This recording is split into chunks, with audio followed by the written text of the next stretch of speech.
Michelle, are we all ready? Yes. Okay, thank you. Okay, good evening, everyone. I'd like to call to order the Wednesday, May 1st, 2019 meeting of the Reno City Planning Commission. Would like to ask everybody to rise as we start with the Pledge of Allegiance, led by Commissioner Weisky.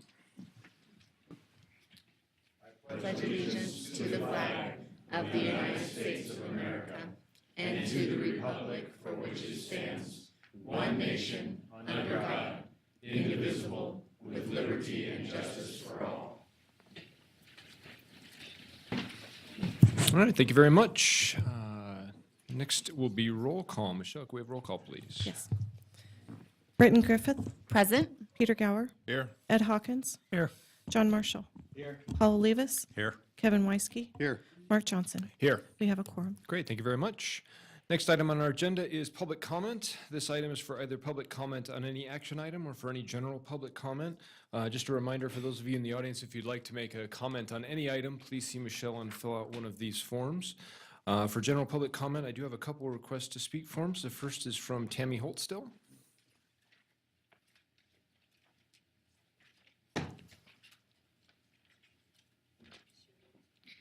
Good evening, Tammy Holdstill, Lemon Valley Swan Lake Recovery Committee for the record. Of course, the water's still there. I'm still here. What you see before you is something that after having the joint meeting between the City of Reno and Washoe County on Monday and listening to, oh, we're gonna do just in time. Well, just in time has ran out. So now it comes back to how do we move forward and not just do one piece to try and do something, but to look at it as a whole. So I came up with this idea and I've put it out there. A lot of people have gotten it. A lot of people have now seen it. And this is where we think as residents it should go. It needs to be a whole project. It needs to have buy-in from everybody from the City of Reno and Washoe County. It's not just one little thing that's going to fix that lake. It's going to be a combination. Stead sewer plant needs to be A+ water. So again, it can go anywhere. The Lemon sewer plant needs to leave the floodplain. It's in violation of NAC. It needs to go away. That lake needs to become a sustainable lake. The waters need to be managed. Instead of controlling the boundaries of the lake, it's time to control the input into the lake. Every other lake has controls. There's a water master that pays attention to how much is going in, what the storms look like. The same thing should be happening here. We have a lot of things that need to be done, and I'm looking for any support I can get to try and get this fixed. Because we can't be living with HESCO barriers. I don't know how many of you paid attention, but back in Des Moines, Iowa, they had the same HESCO barriers back there on the Mississippi, and they were only up 3 days and came down because of the pressure of the water. Of course, the river there is different than our lake, but when you have 45-mile-an-hour winds, it's just like an ocean hitting the HESCO barrier on a regular basis. So we're lucky right now, but we're playing with time, and time is running out. Thank you. Tammy. Next is Lori Ray.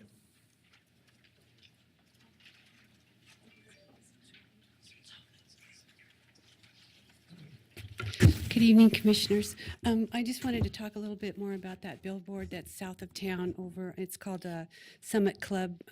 It's called the Summit Club billboard now, I guess. So we wanted to bring you some information that we got through public records request, and we did a little research of our own, and I made some copies, and I think you all have a copy. But we just want to let you know, of course, that we were part of a three-way settlement agreement, Scenic Nevada, Lamar Outdoor, and the City of Reno, about billboards, and so this is really, really important to us. And in fact, we're relying on the city to strictly enforce the codes for the last 37 billboards, those permits that are still out there. And we think this one was issued in error. and it was denied. Then it was approved, and there was no appeal process for part of that. So in other words, it was denied, there was no appeal, but then it was approved, and so there's no way we could intervene. And so we're late on this, but it's because we just didn't know. Had there been an appeal, it would have gone to city council. We could have, made our case there too. So we're also worried about the domino effect, and think that you might be too. So if Lamar gets this one and gets to keep it there, they may try for others in what we think are prohibited locations. So the permit that was granted to Lamar was for a 60-foot tall billboard that faces I-580, and I brought you a picture last week. So the location is south of town. It's in the MU zone. And briefly, because you have a full agenda, billboards are only allowed in the MU zone if the preceding zoning district also allowed them. The preceding zoning district was county tourist commercial. And in 1998, the county did in fact allow tourist commercial to have billboards, but they also prohibited certain locations in the tourist commercial zone. And so that's what's in that packet of information that shows you that there was a spot. They said that billboards couldn't, the county said that billboards could not be in the tourist commercial zone pretty much south of McCarran Boulevard. There's a structure, an NDOT structure called I-1799, and they say that's the mark where no billboards south of there. And we contacted NDOT and got that information. It's in your packet. And I asked her, well, where is that? And she said, it's right over by Meadowood Mall. So this is way far south. This billboard probably should not be there, and not in that location. So, and we also gave this information to the city attorney's office today, and we just wanted you to be aware. And we also wanted to ask you if you could ask planning staff to not allow any more permits in the MU zone without making sure that they're permitted there, or maybe even ask for a text amendment that would ask for special use permits and public hearings so that we could weigh in before this, before a billboard's built and we object to it. So, because there's no way we can find out until it's already up. So thank you very much, and you'll probably be hearing a lot more on this. And we also want you to kind of compare what we have with whatever the staff comes up, because you're going to get a report from staff. So thank you very much. Thank you, Lori. Michelle, do we have any other requests to speak under this item? No, we do Is there not. anyone else in the audience wishing to make general public comment?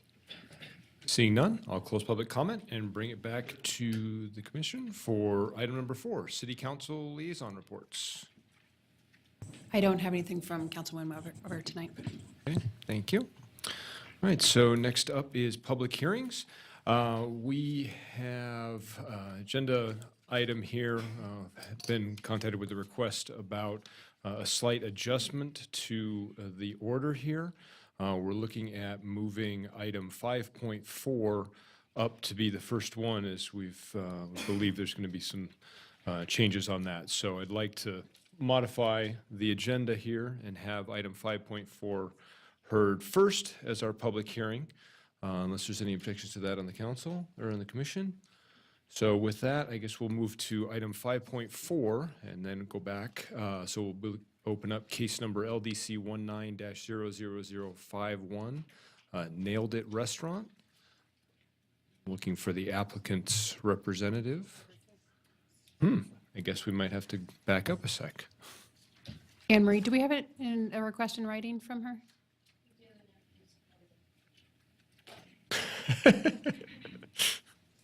Should get a groovy one to attach. We do have, this is Anne Marie for the record, and we do have a formal request in writing that was forwarded to the Planning Commission. The request is to postpone the public hearing. And the background on that is the application as proposed needs a variance associated with it, which is not part of the application. So it will come back to you. It'll be renoticed because there will be a variance added. So it'll be a new description. And it'll come back to you as soon as we can get that processed. Okay. Okay. Well, thank you, Anne Marie. I do have one request to speak form on this item. So before I take any motion for accepting the continuance, I do want to read into the record a statement from Gerald Ray Sabiglia. You should read these. You're better at this than me. I'm Sabiglia, who does not wish to make a statement but is in opposition for parking, lack of disturbance for the families, traffic, and residents. So put that on the record. And then I will bring it back to the commission. We have a request for continuance on the project. Mr. Chairman, Commissioner Weisky. thank you.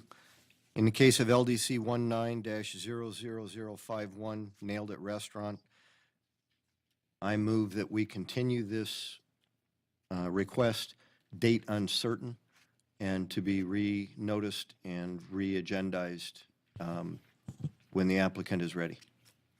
Okay. Thank you, Commissioner Weisky. I have a motion for continuance. Commissioner Griffith, I'll second. Thank you. I have a motion and a second. Any further discussion? All those in favor? Aye. Opposed? Okay, motion for the continuance carries. Anne Marie, I'll leave it to you to make sure that it gets conveyed to the applicant's representative. Thank you very much. Okay, we'll circle back now to item 5.1, case number LDC 19-00050, Hope Springs. We will start with a presentation from the applicant's representative.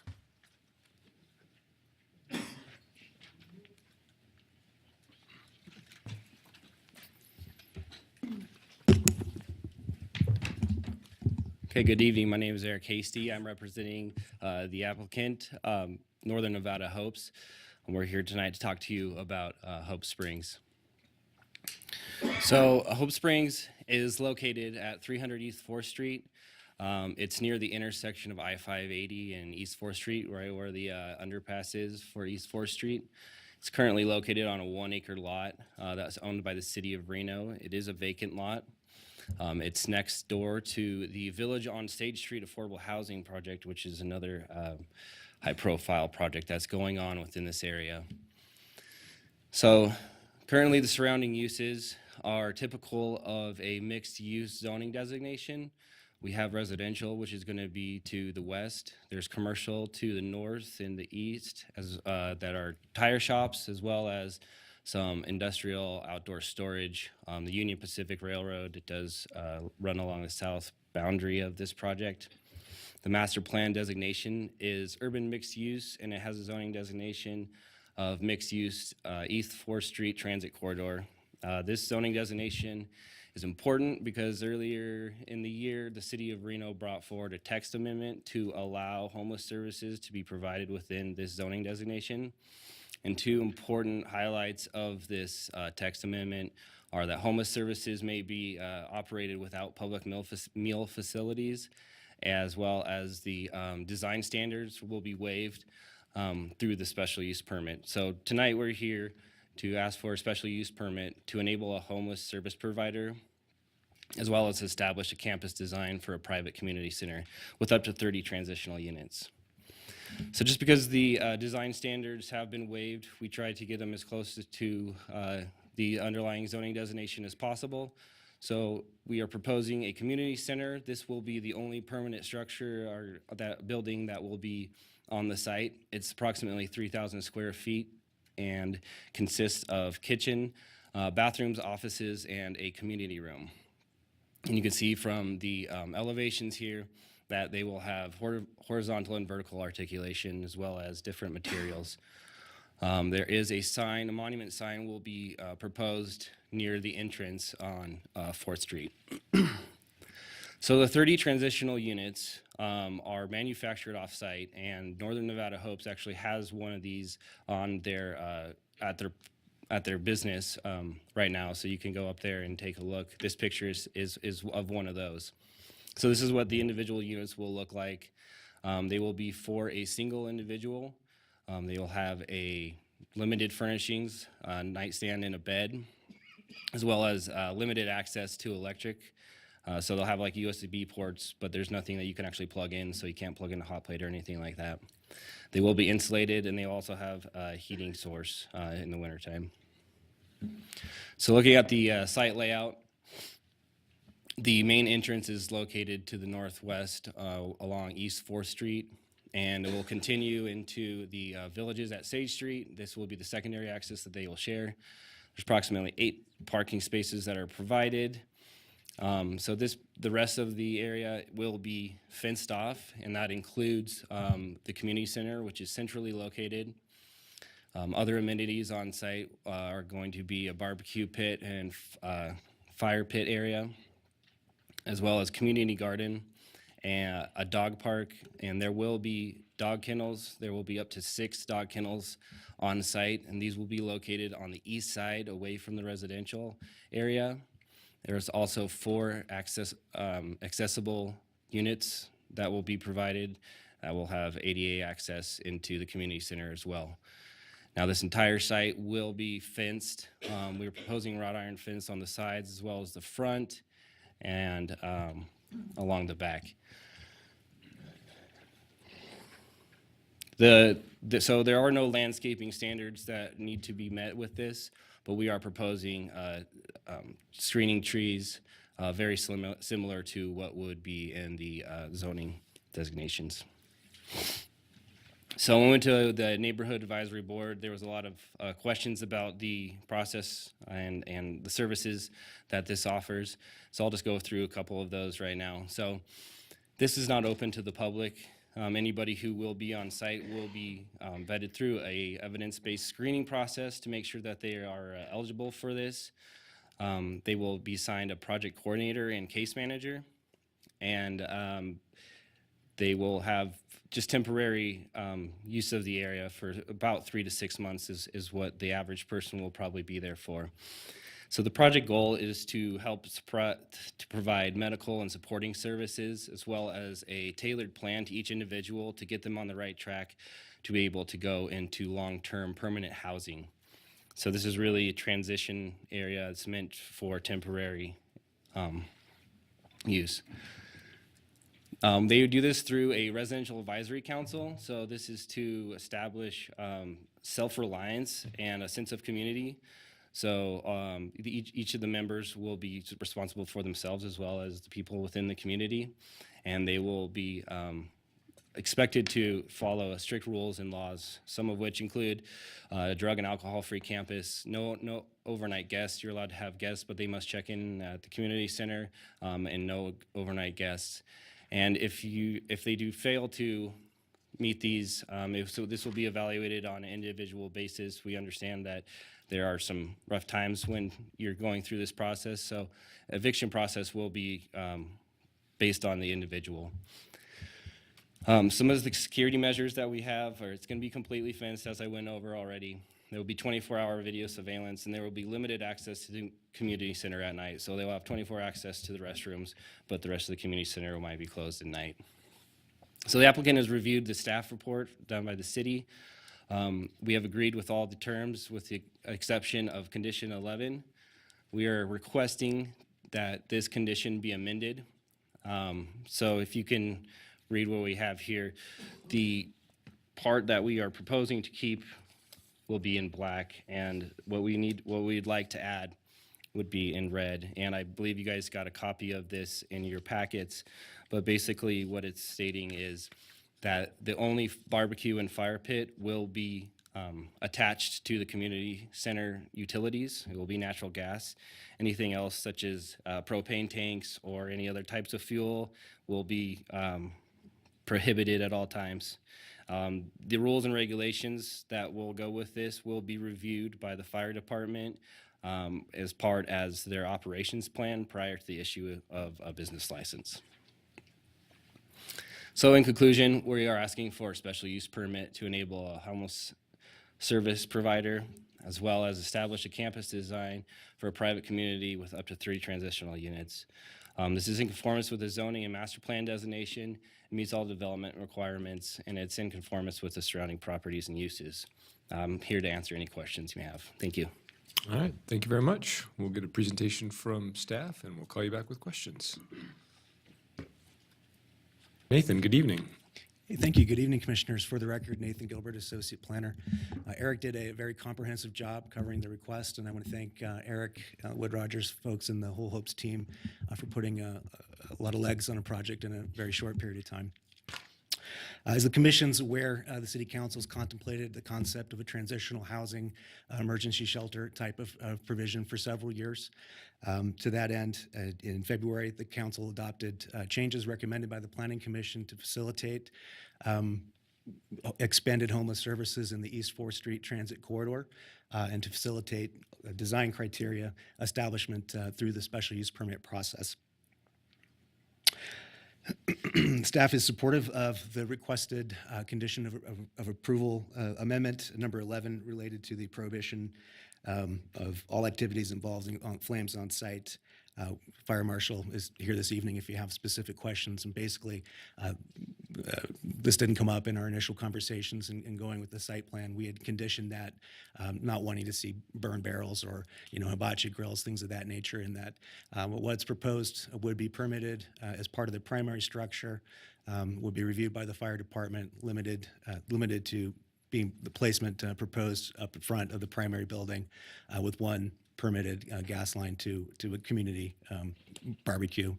Staff's okay with that. If you have questions related to the fire department, Fire Marshal is here, as well as Elaine Weissman with Housing Services.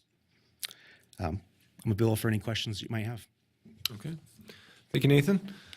So this is a public hearing, so we'll open it up just a moment after I bring it back to the commission for any disclosures. I'll start with Commissioner Olivas. Commissioner Olivas, I visited the site. Commissioner Marshall, familiar with the site. Commissioner Griffith, familiar with the site. Commissioner Johnson visited the site. Commissioner Gower, as did I. Commissioner Hawkins visited the site, a couple of emails. Commissioner Weisky visited the site and received emails.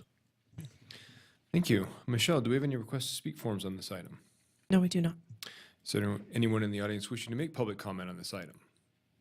Seeing none, I'll close public comment, bring it back to the commission for questions. Comments or motion? Commissioner Hawkins. For staff, just want to ask what type of heat source is going to be used on these individual rooms. Nathan Gilbert, Associate Planner, and I want to clarify the distinction with this type of village. So with the zoning amendment, the text amendment that was done to facilitate homeless services, it allowed for alternative design. Now, the definition of homeless services includes any overnight accommodation for a nominal fee, can include a campground. So it doesn't necessarily mean that it's an enclosed building, which is what's being proposed here. So the only permanent and permitted building that's proposed on this site is that 3,000 square foot community center. The rest of the project site is essentially a campground. And so you saw in when the condition of approval is to run power, that does need to be permitted. That will be done similar to what would be seen in a campground facility. So these individual shelter units are just that. They're shelter units. They're not being permitted.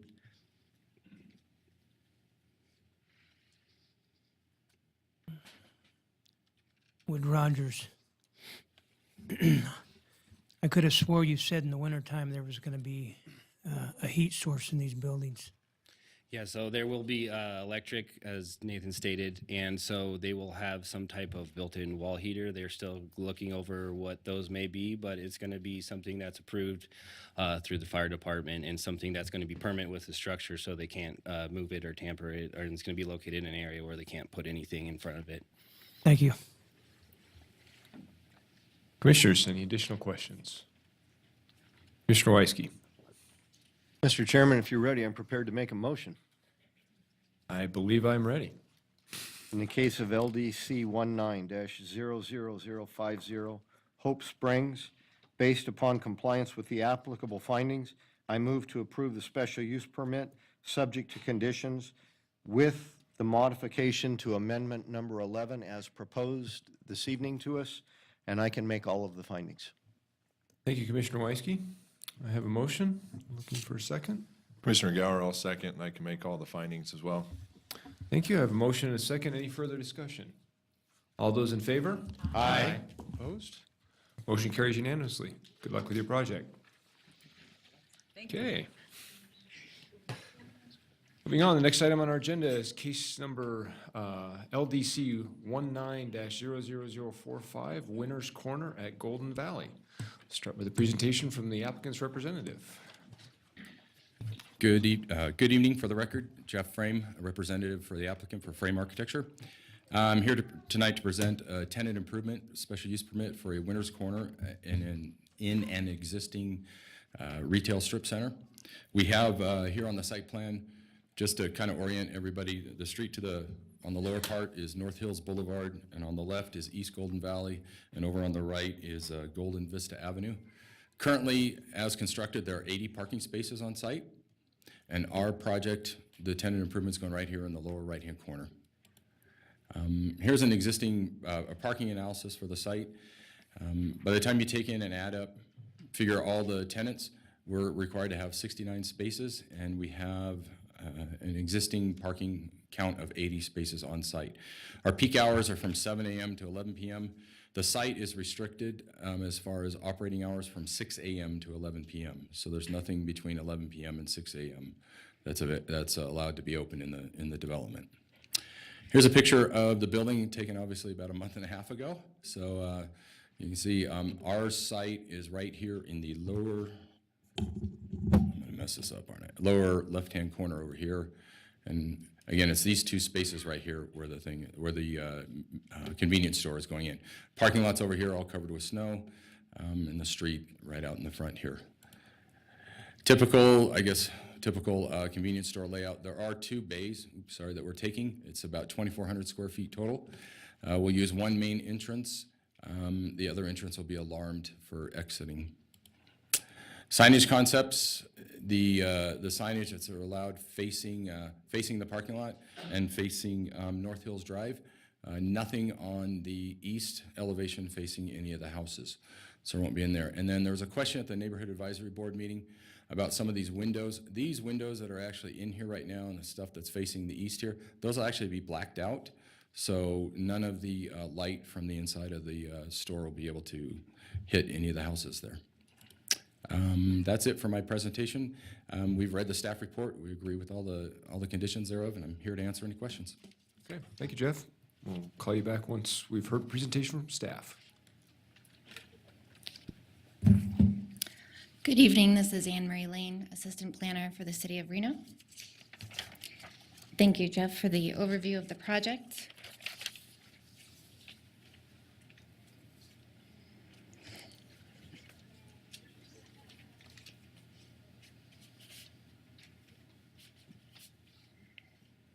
As she's pulling that up, I can just go over the first slide. The special use permit is to establish a convenience store. Oh, here we go. In an existing retail center located in the neighborhood commercial zoning district. The application was deemed complete on March 14th. It was reviewed at the Ward 4 NAB on April 18th, and here we are at the public hearing. One clarification, after the report was published, I received a call from a concerned resident who expressed concern about a gas station going in this location. This slide is to show both the public and the commission that a gas station in the neighborhood commercial zoning district would require an additional SUP, and that is not part of this application. Per Reno Municipal Code and with conditions, staff was able to make all SUP findings A through H as outlined in the report. And based upon compliance with the applicable findings, staff recommends approval of the special use permit with conditions. I'm available for questions. Okay, thanks, Anne Marie. Before I open it up for public comment, I'll bring it back to the commission for disclosures. I'll start with Commissioner Weisky. Thank you, Mr. Chairman. I visited the site. Commissioner Hawkins visited the site. Commissioner Gower, familiar with the site? Commissioner Johnson, familiar with the site? Commissioner Griffith, no disclosures. Commissioner Marshall, familiar with the site? Commissioner Olivas, I visited the site. Okay. Thank you. I do have several requests to speak forms on this item. So I'll call your name. You'll have 3 minutes. I'll start with Lori Peterson.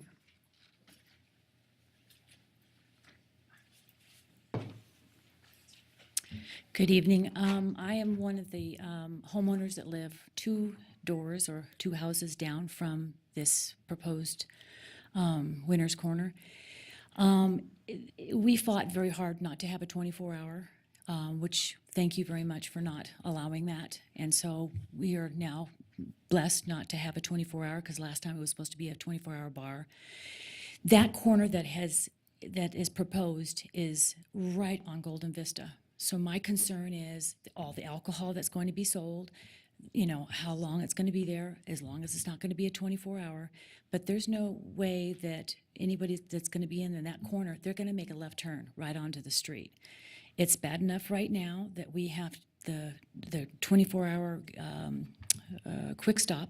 I get to hear the 24-hour car wash. Okay, the noise is crazy. Then we get to hear at 4:30 in the morning the garbage truck. It's supposed to be 7 a.m. until 11 p.m. The garbage waste management came on that street at 4:30 in the morning. So my concern is how much traffic that's going to, you know, cause, and the waste management picking up the trash at 4:30 in the morning. And that did happen 2 days ago. So I just want to make sure how much traffic is going to happen, because it's going to go right on our street. So thank you. Thank you. Next, I have Tammy Holtstill. Not here, but says is posed, runoff, the lake not fixed. Anyone else in the audience wishing to make public comment on this item? See none, I'll close public comment and bring it back to the commission for questions. I'd like to get us started. Commissioner Hawkins. Thank you, Mr. Chair. This question's for the applicant's representative. Have you received your proposed 15 slot machines? Have you received approval yet? What do you mean, approval from? Well, you had said in the staff report that you had submitted for 15 slot machines. I don't know if the owners received approval yet. No, I'm not sure. And what can we do about the 4:30 in the morning waste management? We can call Waste Management and ask them to pick it up during the day. And it's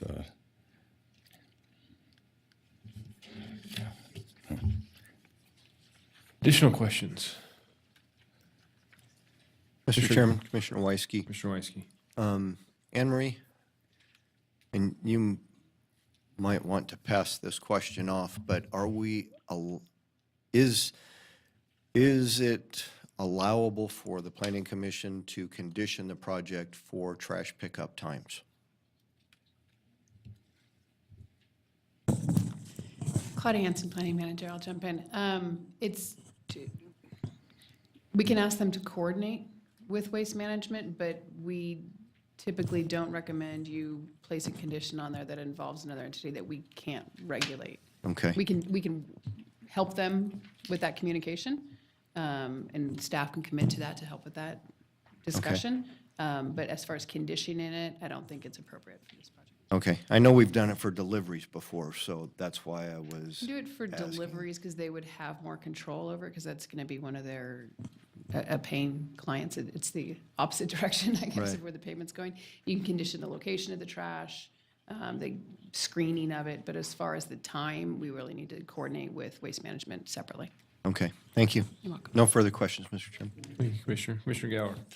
Mr. Chairman, question, Anne Marie, for the windows. It was brought up in the applicant's presentation that the windows were going to be blacked out. It was my understanding that there was a requirement for being able to see through the windows. I know we've run into this with businesses putting advertising material on the windows to not, preclude that view coming in and out. What would be different about this scenario? I'll jump in on that one too. So they do need to meet the Safescape requirements. There's a certain percentage that needs to stay transparent. And we can work with, the applicant can work with code enforcement to look at what is acceptable of that area. It's typically the front of the store. So where the doorway is, that would need to stay, and I don't know the percentage offhand, but there's a certain percentage that if a police officer drives by, they can clearly see into the building. So they will still need to meet that requirement. That's in code? That's in code, so it doesn't Okay. need to be conditioned. Great, thanks. You're welcome. Thank you, Commissioner. Additional questions? Discussion? Commissioner Gower? Mr. Chairman, I'm ready to make a motion if you're ready. I believe I am ready. Okay. Thank you. In the case of LDC 19-00045, Based upon compliance with the applicable findings, I move to approve the special use permit subject to the conditions, and I can make all the findings. Thank you, Commissioner Gower. Have a motion? Commissioner Griffith, I'll second. Yeah, motion is second. Any additional discussion? I think I'll just make the comment I think we heard, if we can suggest again that both staff and the applicant try to do something about the trash pickup hours to the greatest extent possible. And then with that, all those in favor? Aye. Opposed? Okay, motion carries unanimously. Good luck with your project. Okay, next on our agenda is item number LDC 19-00046, Hebrew Cemetery expansion. We will start with a presentation from the applicant.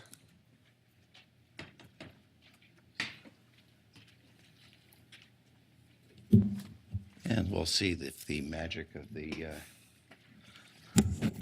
We don't understand it either, so when Yeah, it comes up, okay. it's, yeah. there we go. Mr. Chairman, first off, I can tell you that we've reviewed the staff report and have no problems with that. Could you state your name for the if record, you- please? Yeah, can you state your Oh, name for my the name record? is Steve Matlis. I'm the president of the Hebrew Cemetery. I've been on the board since 1998. And we have reviewed the staff report. We don't have any problems with the staff report. I can answer questions or I can go into my presentation, your preference. This is your time, so we'll let you do your presentation, and then we'll do questions after we've had the whole Okay. presentation. So thank you. So let's see if we can find up or down. So the cemetery is a pre-existing non-conforming use, and when I mean pre-existing, this is the earliest we can document, 1901. It's been there since 1878. And those monuments, by the way, are still there in the cemetery. And as an association, we want to acknowledge, first off, that we serve the entire Jewish community, all of the synagogues and temples, and I need to also acknowledge that there is a fair number of members in the audience representing all the congregations in the community. As a board, we feel it important to have space for the future needs of the Jewish community and for our neighbors. We want to maintain a park-like appearance. Now, there's, of course, a biblical basis for what we do, the dust to dust, and the other part of, Jacob putting a pillar where Rachel's grave is, so we know that there are two things that we have to accomplish, which is, in one sense, it's a recycling project. And then we, of course, want to put in some sort of monument to the person that's buried there. The bottom line is that we're running out of land in our current cemetery, either late next year or the year after. And then we acquired this piece of property in 2015 to meet the future needs of our community, which we estimate to be roughly 100 years. So this is a very long-term project, probably longer horizons than you're used to dealing with. This is currently what the land looks like, and what we're proposing includes a small turnout area for a hearse, because there's frequently a lot of student parking in the area. We've had some embarrassing situations where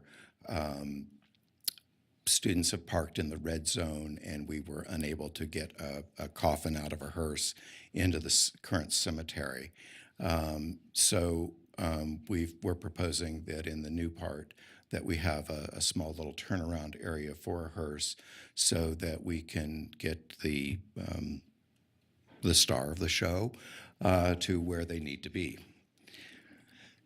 And just as one other thing, the signage, which our street presence there, as you see, there's some active discussion right now whether or not we should continue with that idea.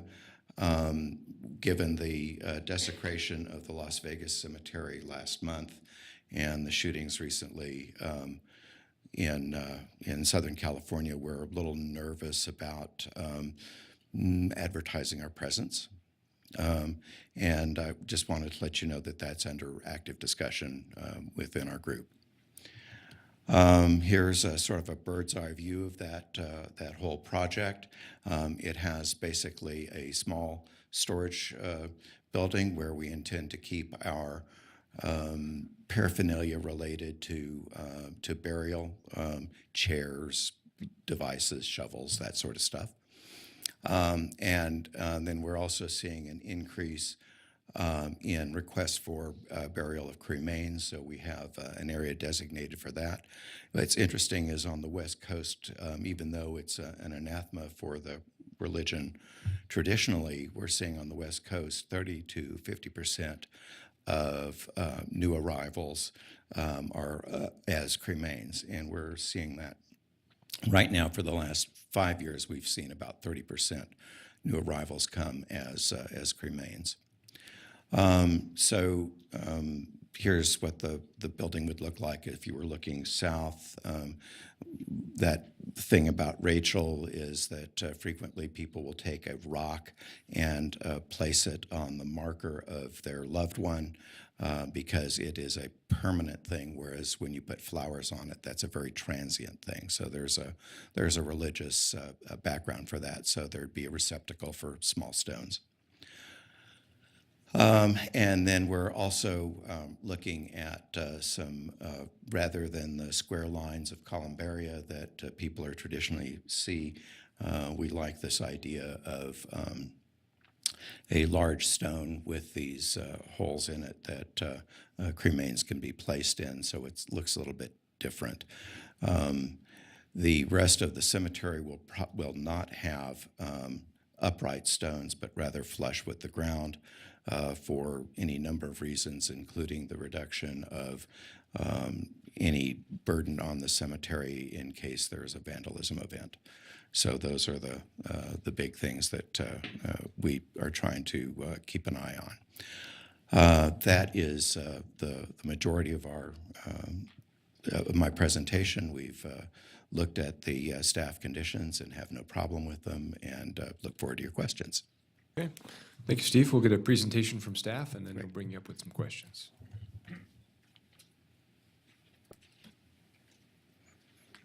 Heather, good evening.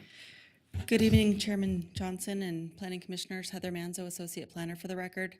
The applicant did a great job of really outlining what the request is for you this evening. And I just wanted to go over the findings portion of this request. So it's a special use permit for the expansion of a non-conforming use. As Mr. Matlis had noted, the current site is non-conforming within that area. And that's because the site doesn't meet the criteria for the type of road that it is accessed from. In addition to that, the expansion area is zoned MF30.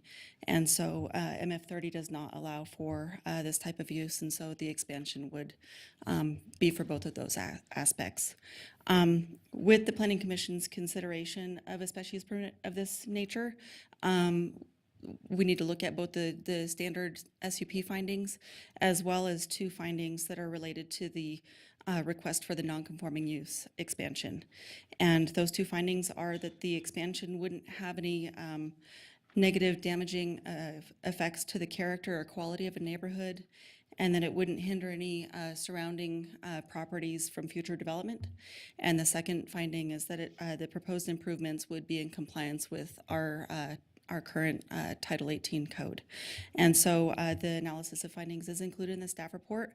This was presented to the Ward 5 NAB earlier in April and was well received. Those comments are provided in the staff report for you. And I did want to note that while this property is zoned MF30, it's a very narrow, long site. It's about 50 feet wide, and it only has one access to a street frontage. And so really any of the uses that would normally be proposed within an MF30 zone would be very difficult to place at this location. In addition to that, the multifamily master plan land use does encourage and support neighborhood services within that land use category. And so staff is recommending approval with recommended conditions.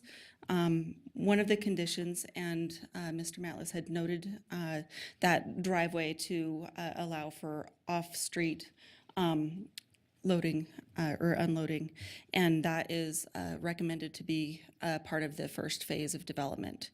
And condition number 4 outlines construction hours that we normally see with requests that are adjacent to surrounding residential uses. That concludes my presentation. I'm happy to answer any questions you might have. Okay, thank you, Heather. Before I open this up for public comment, I'll ask the Commission for disclosure, starting with Commissioner Olivas. Commissioner Olivas, I visited the site. Commissioner Marshall, no disclosures. Commissioner Griffith, I'm very familiar with the site. Commissioner Johnson, I visited the site. Commissioner Gower, no disclosures. Commissioner Hawkins, familiar with the site? Commissioner Weisky, I visited the site. Okay, thank you. I do have several request to speak forms on this item. I will just state for the record up front, if I mispronounce your name, I apologize, and please correct me when you get to the dais. So we'll start with John Moran, followed by Bill Marden. Members of the commission, for the record, my name is John Moran. I'm a lifelong Reno resident. My family came to Reno in the 1870s. I have family buried in Hillside. 3 of my relatives still own property in Hillside, and I'm here representing them. I wholeheartedly support this. That was a cemetery long before anything else was in the area, including the University of Nevada, and it's the only reasonable use. Thank you for your time. Thank you. Bill Marden, followed by Jay Carter.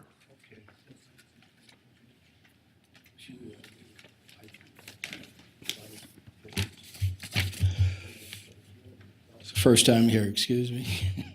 My name is Bill Marden. I'm currently the secretary for the Knights of Pythias. We have a cemetery right next door to the Hebrew cemetery. I want to give my support to the Hebrew expansion there and get, for the special use permit. They've been a very good neighbor to us. We've always worked hand in hand in everything that we've done and everything that they've done. For many years, that parcel of land has been kind of like a sleeping place for homeless on occasion. They'll go ahead and camp out there overnight. Then, we'll go ahead and see them. We'll go and pick up their sleeping bags, throw them in the garbage, and they go away. And a couple years late, a couple days later, they show up again. I think with the approval of their special use permit, that will go ahead and alleviate that instance. I just want to say that there's 4 cemeteries in the area, the Hebrews, the GAR, Grand Armory of the Republic, the Hillside, and our Knights of Pythias. And as I say, we've always worked hand in hand together, and we always will in the future, and I support it. Thank you. Thank you. Jay Carter, followed by Michael Medvin. Good afternoon. My name is Jay Carter. I'm a nearby property owner, and I support the Hebrew Cemetery on their request for change. Thank you. Michael Medvin, followed by Dan Garfinkel. Oh, who does not wish? I'll break that in a moment. Thank you very much for allowing me to speak to your commission today. I speak from a little different standpoint of view. I moved to Reno in 2006. In 2007, my wife passed away and is buried in Hebrew Cemetery, and I'm supposed to be placed there with her. National statistics, cemetery statistics show that within 2 generations after a cemetery is full, it tends to be forgot about. I don't want my wife or myself ever to be forgot about. I hope you approve this. Thank you. Thank you. So Dan Garfinkel noted that he did not wish to make a statement, but is in favor, perfect use for the property. Susan Burkhammer has noted she does not wish to make a statement, but in favor of the project. Barbara Wernberg also does not wish to make a statement, but in favor of the project.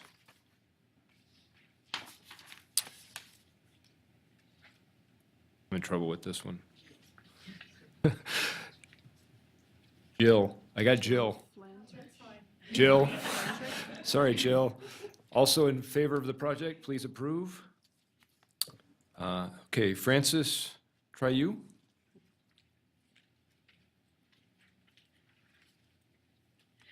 Good evening. For the record, my name is Frances Tryon. I am the president of the Hillside Cemetery Preservation Foundation. The foundation is a 501c3 nonprofit organization dedicated to the preservation and protection of Hillside Cemetery. I am here this evening speaking in favor of granting a special use permit to the Hebrew Cemetery for their parcel. It's located in the West University neighborhood. Historically, this parcel of land has been within the boundaries of cemetery property for 150 years. In 1869, it was part of the Reno Cemetery, and in 1878 became Summit Avenue in Wiltshire Saunders Hillside Cemetery. The proposed expansion by the Hebrew Cemetery will not only be an excellent addition to this neighborhood, but will enhance and complement the historic Reno landscape. Our foundation is excited about the planned expansion and sees it as an opportunity for the city of Reno to actively participate in showcasing this treasured location and securing it for future generations. Please protect this sacred ground by granting this special permit use. Thank you.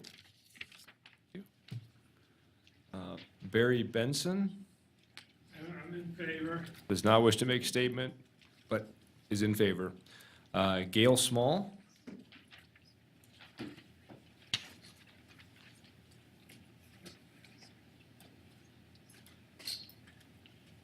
Good evening, Commissioners. Thank you for the opportunity to speak. My name is Gail Small. I'm a resident of Temple Sinai and a resident of Reno. And I just wanted to mention a few things that have already been mentioned, but to reiterate that that this property abuts other cemeteries, and it really is the only reasonable use for that strip of land, from what we see. And also, this zoning change really will utilize that property in the best possible venue that could be done for that specific location. But on a personal note, my parents are buried there. I'm told my husband recently that he and I will be buried there. He has a little bit of an objection to me talking about us being buried, but I'm planning on it, and I'm hoping that it won't be in this current location, but in the expansion. And what I'm trying to say is many of us in this neighborhood, in this audience, have family members, beloved family members buried there. So it's not just a zoning change. It's personal, it's important, and it keeps our Jewish community grounded here as a tight and viable Jewish community. Thank you. Thank you. Margaret Getz does not wish to make a statement, but is in favor. And Chuck Suter.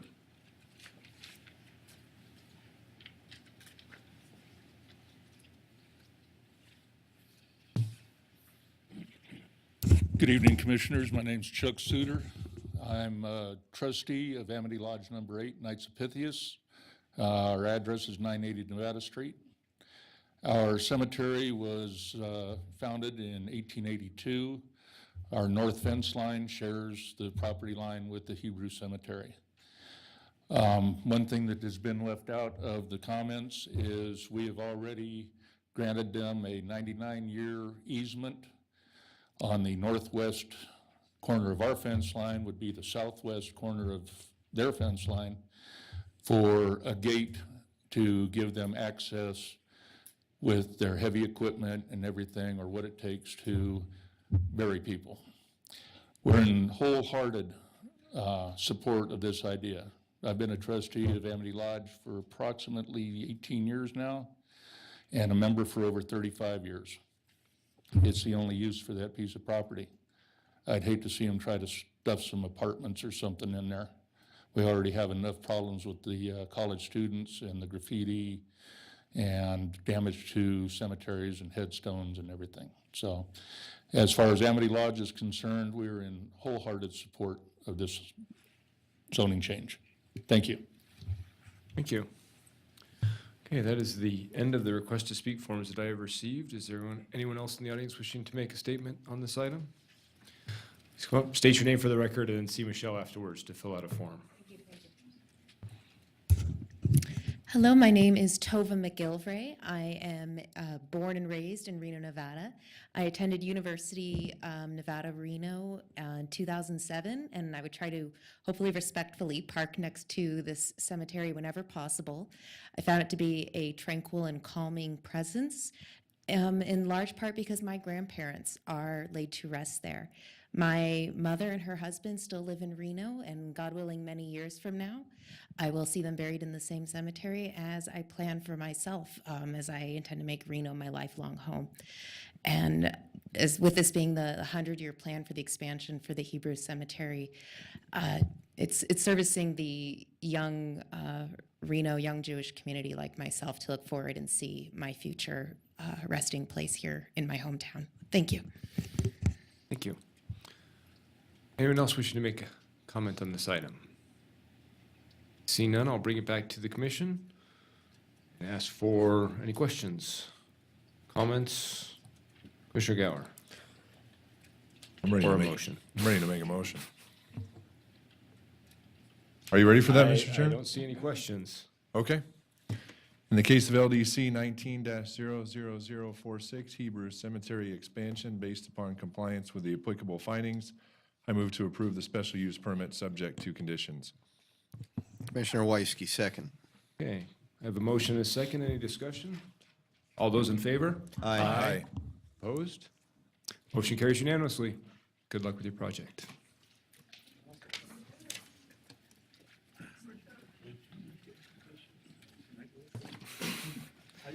Okay, next item on our agenda is case number LDC 19-00048. Meridia, I think there's an I missing, at Caramella Ranch. Thank you, Chair Johnson, Planning Commissioners, Jeff Borkart with Toll Brothers, for the record. It's been a while since I've been up here, so it's good to see all of you guys again.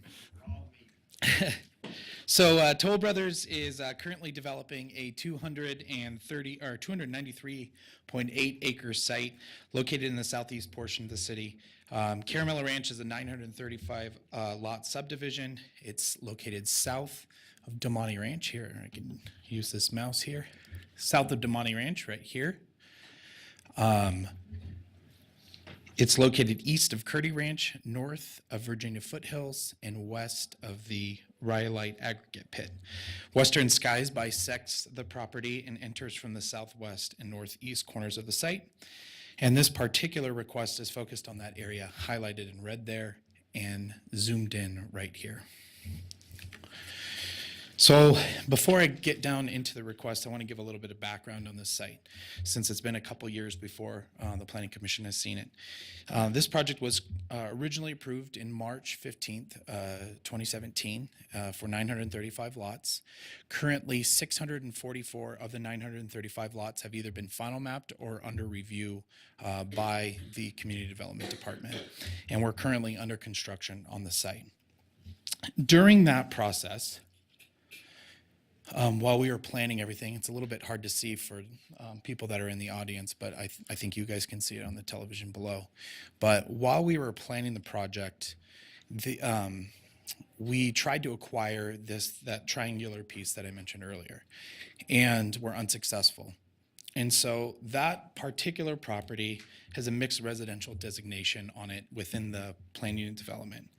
And Toll Brothers didn't like the fact that there was something that could potentially have a retail store, an office, multifamily residential at 30 dwelling units per acre right up against their property. So they put a 30-foot buffer in place there, which would allow for a transition between anything that were built on that property and their residential development located to the southwest.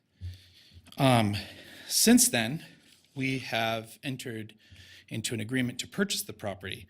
So this 30-foot buffer is no longer needed. The condition of approval was placed on the project to require only a 5-foot buffer, not necessarily a 30-foot buffer. We were proposing 30 feet, but only 5 feet was required. So this is really a two-part request today. The first part is to remove the word east from condition number 8. And that would essentially take that dashed line red area right there and move it up towards the north. And we would essentially be butting our future 20-lot subdivision right up to our 935-lot subdivision located to the southwest of the project, just like you would see lots butting up to each other right here. So no longer need the 5-foot buffer. Essentially, you would have 2 6-foot tall fences on either side. It just becomes an area that would collect trash, or as my boss would like to say, an area for the kids to do bad things. So we don't want that. We would rather have our open space be utilized in a more effective manner. So we're proposing to locate it along the north part of the site to add a buffer to the existing residence located to the north. So with that buffer area incorporated into this triangular piece, we have a 3.94 acre site.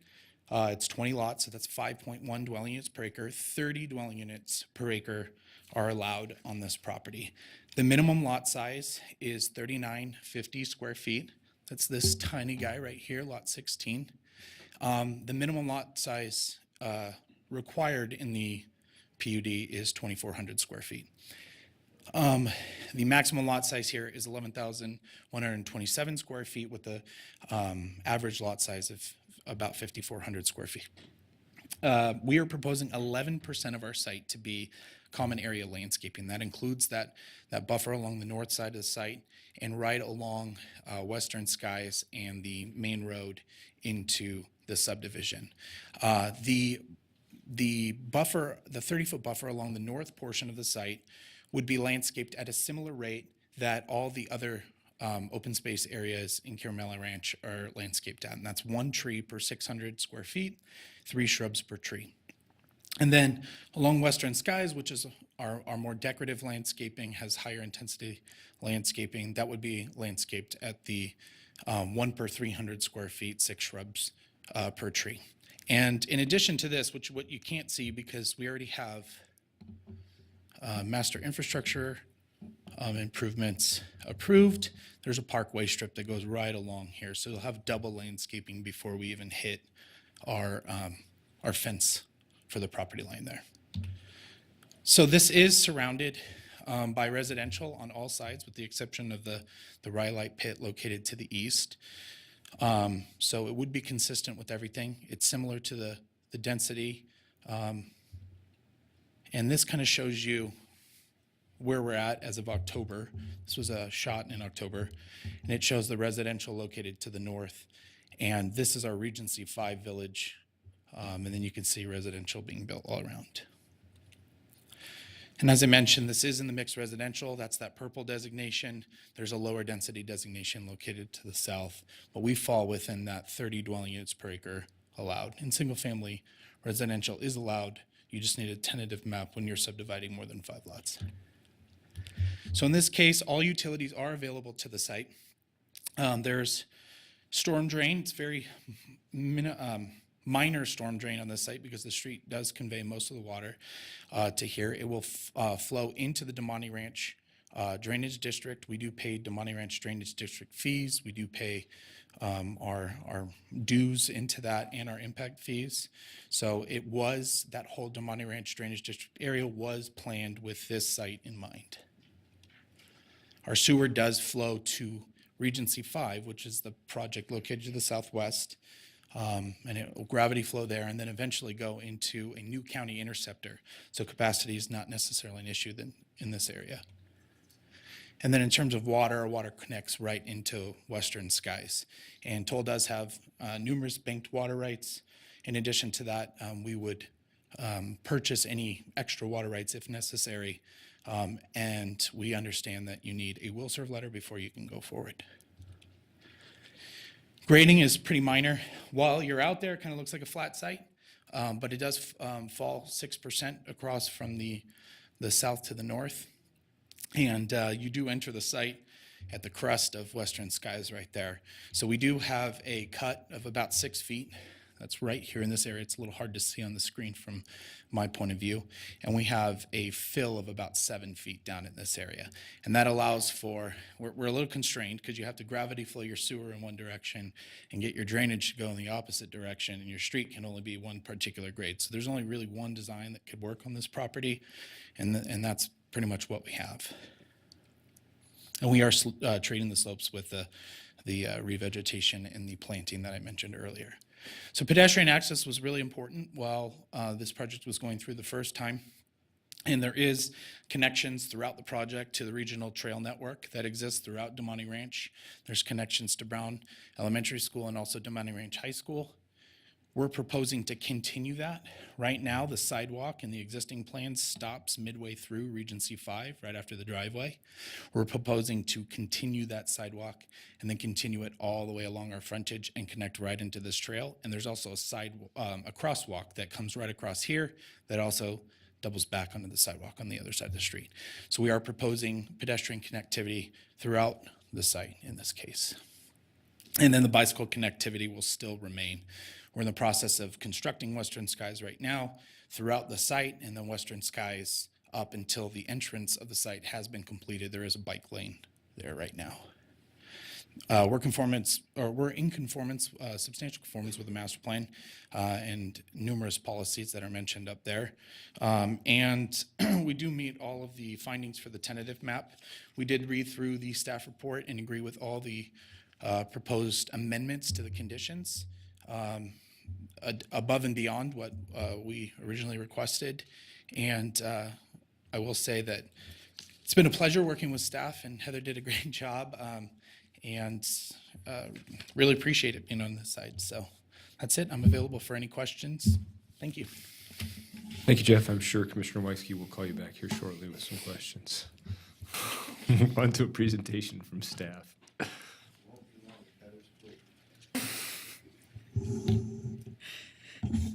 Good evening again, Heather Manzo, Associate Planner for the record. Staff is recommending approval of this request with the noted conditions that are stated in the staff report for modification. And while the general project is a 20-unit project, this was an amendment to the overall Caramella Ranch tentative map. And so what staff did is carried forward pretty much all of the conditions as they were previously approved, with the recommendation to remove one of the conditions and to modify a few of the others during this process. And so I'm happy to answer any questions you might have on this, and that concludes my presentation. Thank you. Okay. Thank you, Heather. Before I open this up for public comment, I'll ask the commissioners for disclosures. I'll start with Commissioner Weisky. Thank you, Mr. Chairman. I visited the site. I spoke with the applicant's representative and received an email. Thank you. Commissioner Hawkins, as did I. Commissioner Gower, as did I. Commissioner Johnson, as did I. Commissioner Griffith, I visited the site and spoke with the applicant's representative briefly. Commissioner Marshall, no disclosures.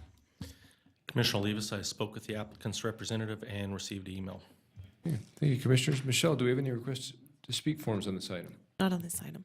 Is there anyone in the audience wishing to make public comment on this item? Seeing none, I'll close public comment and bring it back to Commissioner Weisky for questions. Thank you. Mr. Borkart, please. First of all, you weren't going to get off easy. You knew that. Just to confirm continuity between the developments out there, what color fences are you going to be putting up in this development? So we have a slate gray fence throughout all of Caramella Ranch. And then we have so it'll be consistent throughout the entire Caramella Ranch. And then we have a type of stone, it's like a slate gray type stone for the pilasters. Thank you. Thanks. No further questions, Mr. Chairman. Thank you, Commissioner Weisky. Commissioners, additional questions? Commissioner Marshall. Jeff, let's start. I think a major development since 2017 is I guess we're sitting right at 0.07 ppm for the ozone standard. And we have a letter from the Washoe County Health District with a number of suggestions. I don't know if I might go through those and see which ones we could manage to work in. What's the, are these homes going to be EV ready? I think that's a good question, and we work with our home building closely, but I don't think we're at the point where we've fully fledged designed every single home at this point. We would have to design our energy system to be able to accommodate that. So we would have to upgrade each of the panels to the houses. They could potentially be. I mean, I think there's a just be difference something- between EV charging ready and EV ready, which seems to be a little lower standard. Would you object to a condition that would make the homes EV ready? I'd have to talk to our home building staff beforehand. In terms of the actual energy consumption of the buildings, we need to be shooting for some better than business as usual energy standard if we're going to avoid tipping over and violating our ozone standards. Are these Energy Star rated or LEED rated homes?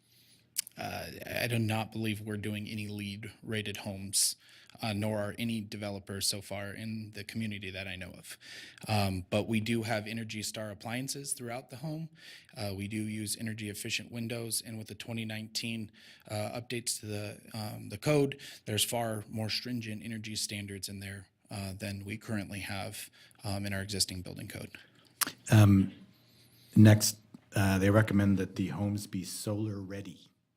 Will these homes be solar ready? Yeah, all of our roofs are designed to be able to accommodate solar. So if Is that somebody just a- wanted to put solar on their houses, they could.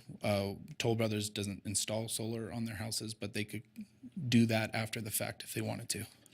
The other major area that I wanted to talk to you about was the construction impacts.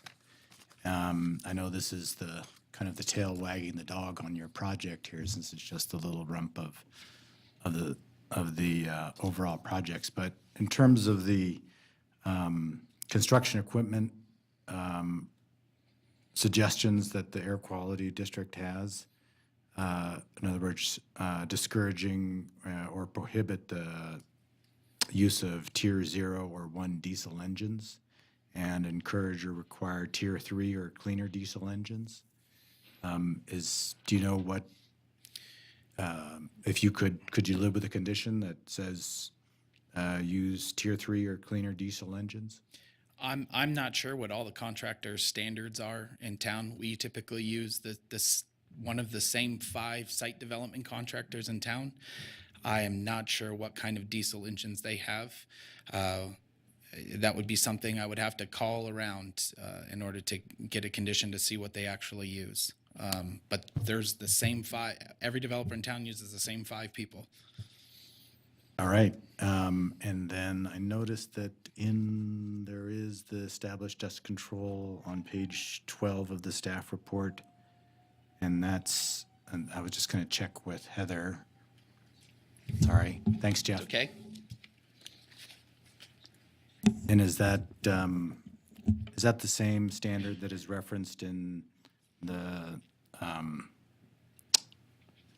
Air Quality District's letter at number 5B, which says grading projects are subject to the Washoe County District Board of Health Regulations governing air quality management, dust control? Is that what you were referencing there?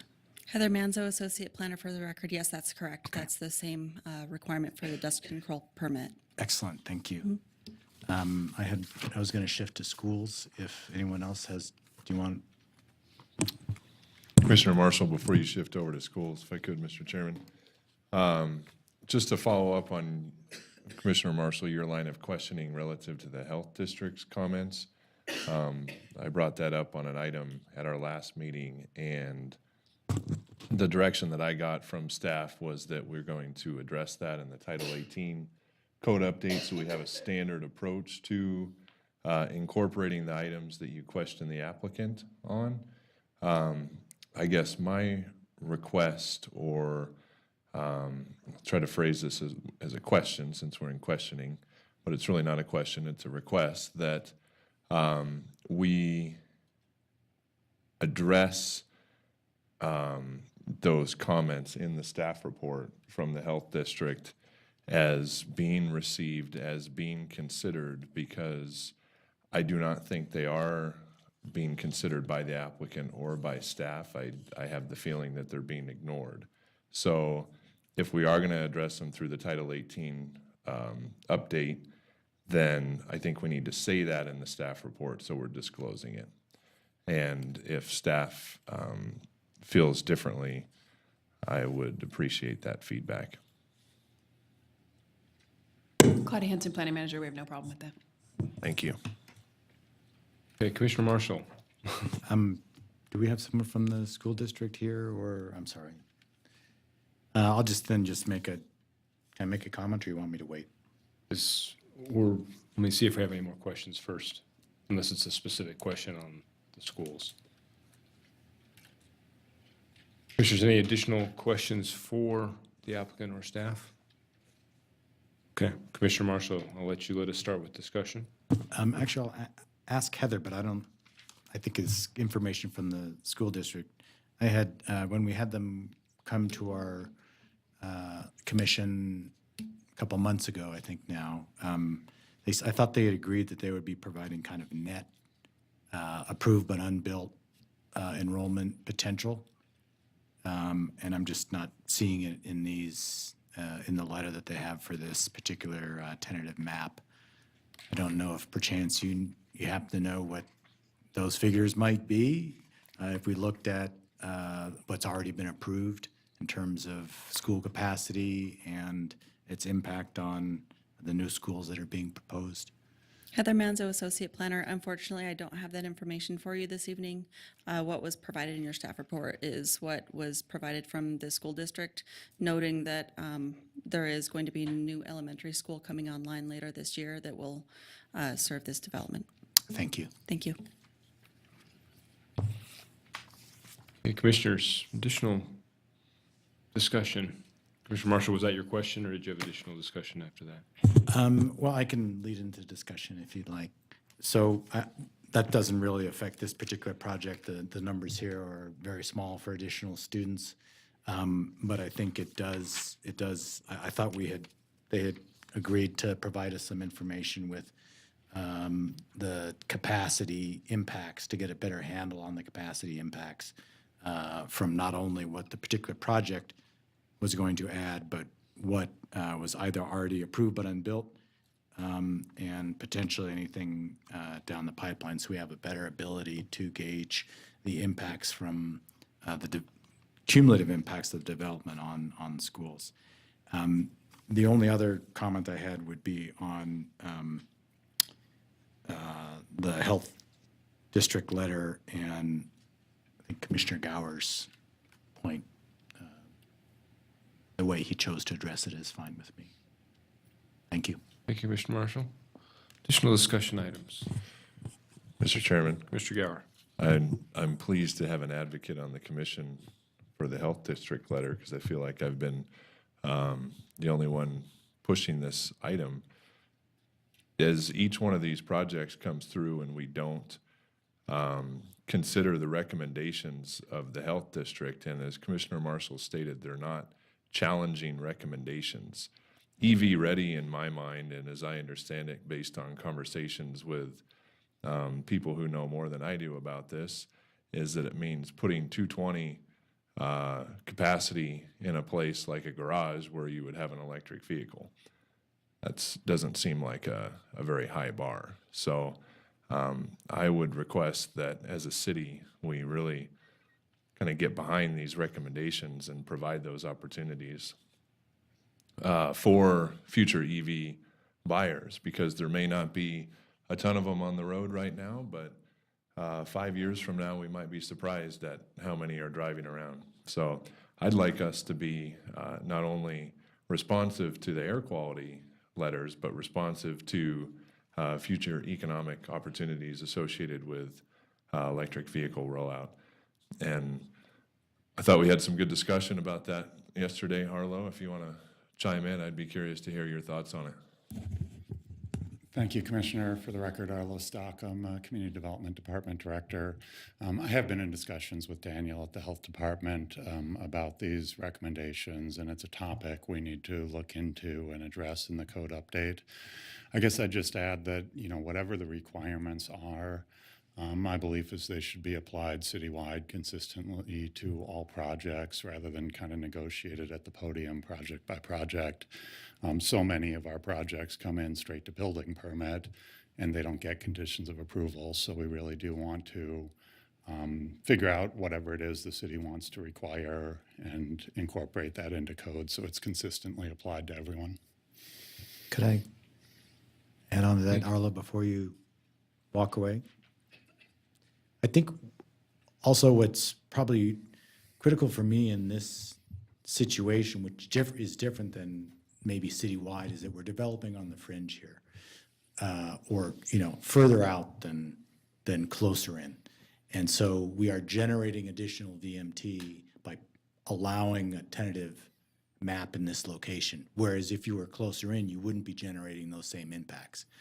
So while we might want to develop consistent criteria, I think in the application, development that is proposed on, that's going to require further commute distances or what, additional VMT as a result of that development, then densifying inside the McCarran Ring, for example, or development that's close to transit or other things like that, that those projects should be subject to further offsets because their impacts are going to be greater than development within perhaps the McCarran Ring. So I just wanted to make that one comment. Thank you. Thank you, Commissioner. Additional comments, questions, or motion?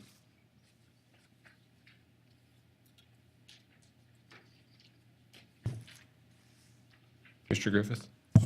I'm ready to make a motion.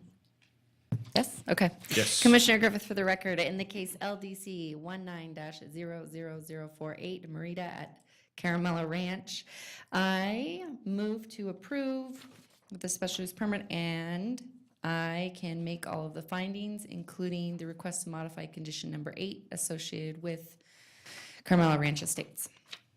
Thank you, then. Thank you, Commissioner. I have a motion. Commissioner Hawkins? Commissioner Hawkins, second. I have a motion and a second. Any additional comment? Mr. Chairman, Commissioner Gower, I can make the findings based on the feedback that I got from staff relative to the finding on the special use permit or the tentative map finding about incorporating recommendations for other entities, that staff is going to consider that moving forward and based on the direction that the Community Development Director gave us. Thank you. Thank you, Commissioner. And I would echo that statement. I think that was a good discussion that we had this evening, sort of a follow-up from the last one. So I think we're getting some good feedback on that. With that, all those in favor? Aye. Aye. Opposed? Motion carries unanimously. Good luck with your project. Okay. Next item on our agenda, case number LDC 19-00047, CFH Holdings zoning map amendment. We'll start with a presentation from the applicant.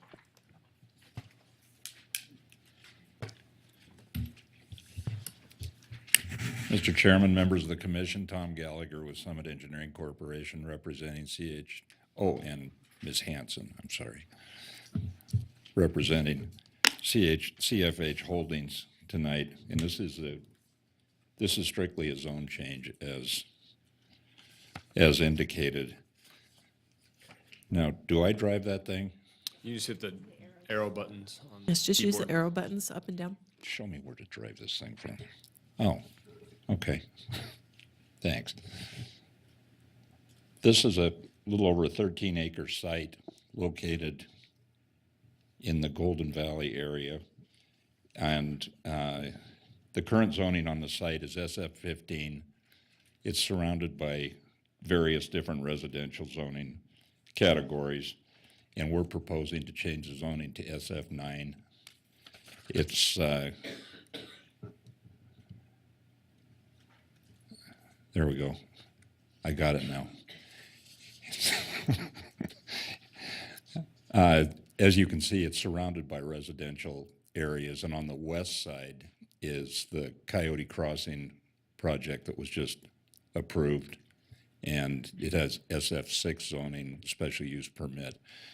I know there's been some comments brought up about the lot sizes. The one on the west is SF6. On the east is SF15, and to the north, under construction currently, is also SF15. These next slides show a couple of shots of the site. This is from the north end of the site, looking back towards the south there, and we're adjacent on that end to the Northridge development, which is currently under construction. And then the next one is from the south side on Rockchuck Road, looking north at the site. And you can see the SF15 zoning on the east and on the north. They both had a lot of terrain challenges. This one doesn't have terrain challenges. It's about an 8% slope completely through the site. And I think somewhere around 86% of this, 86% of the site is developable.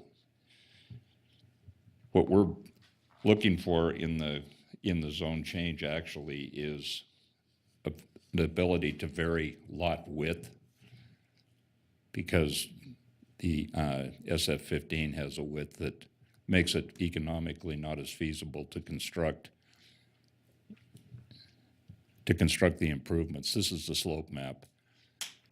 On the right-hand side there, which is the south, you can see the red areas that are steeper than development would allow.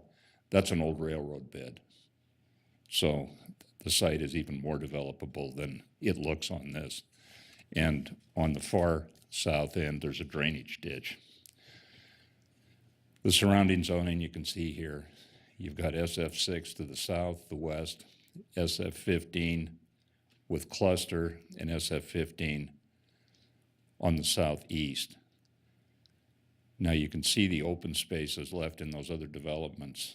This project, as I say, the terrain is probably the flattest piece of ground up there, and it's highly developable. With respect to the master plan, we're in complete conformance with the master plan, which is very difficult on the Reno master plan to tell SF15 from SF6 from SF anything else. They're all the same color. But that was on the previous slide. The site drains to the south and into existing channels. There is a detention basin on the southeast corner of the site existing, and there'll be an expansion made to that. As you can see, it is an infill development.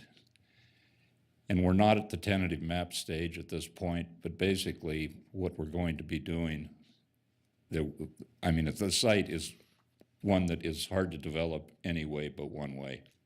And the north end, we have, as shown here on this drawing, we have acquired an easement for emergency access into that development to the north. It's all bought and paid for. I think it's included in the application package. So that is to fire department standards, and it will be a gated emergency access. And I don't think there's anything else real special about this. It's maybe something that with the proper lot size and that type of thing, we can maybe do a small part to fill in what's called, I guess, the missing middle at this point. And that's basically it, and we would be open for any kind of questions you might have. Okay, great. We'll get a Thank you. presentation from staff and then bring you back with any questions we might All right. have. Thank you so much.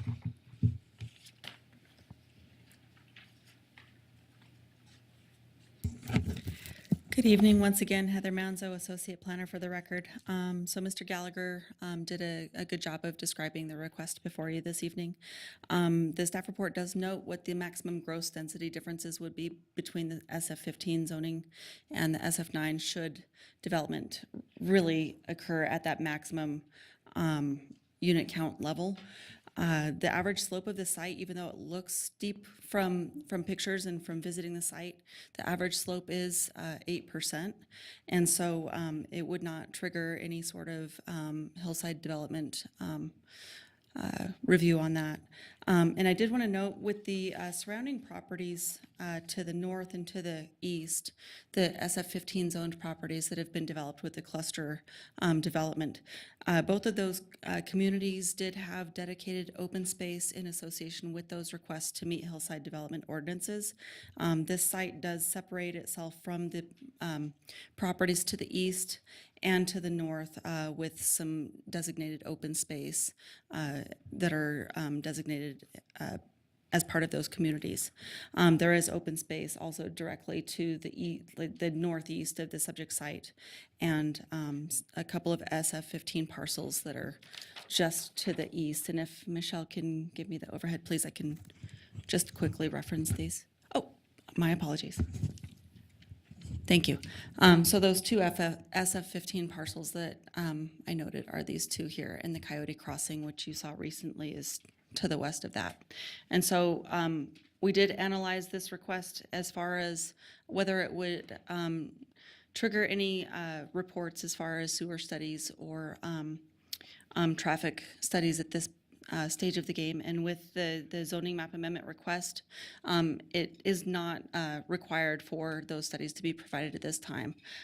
As development is proposed on this property, if triggers are met by the requested development, those reports will come forward with that future request. And so staff is recommending approval, and we were able to make all of the required zoning map amendment findings. I did receive a few phone calls from neighbors surrounding the site, mostly looking for information on the request.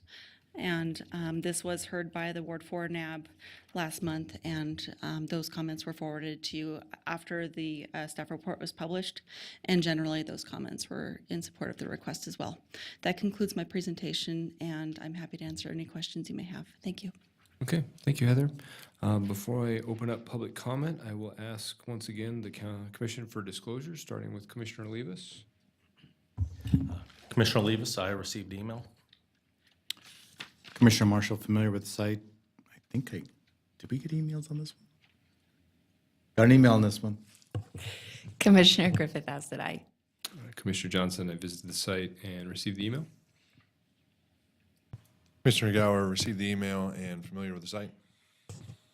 Mr. Hawkins, as did I. Commissioner Weisky, as did I. Yeah, thank you. I have one request to speak form on this item. Does not wish to make a statement. I'll verify that. Shun Ma? Okay. Says does not wish to make a statement, is in opposition, concerned that the density will impact traffic as well as view plane of existing homes. Michelle, do we have any other requests to speak forms on this item? No, we do not. So anyone else in the audience wishing to make public comment on this item? Seeing none, I'll close public comment, bring it back to the commission for questions. Comments? Commissioner Hawkins. Thank you, Mr. Chair.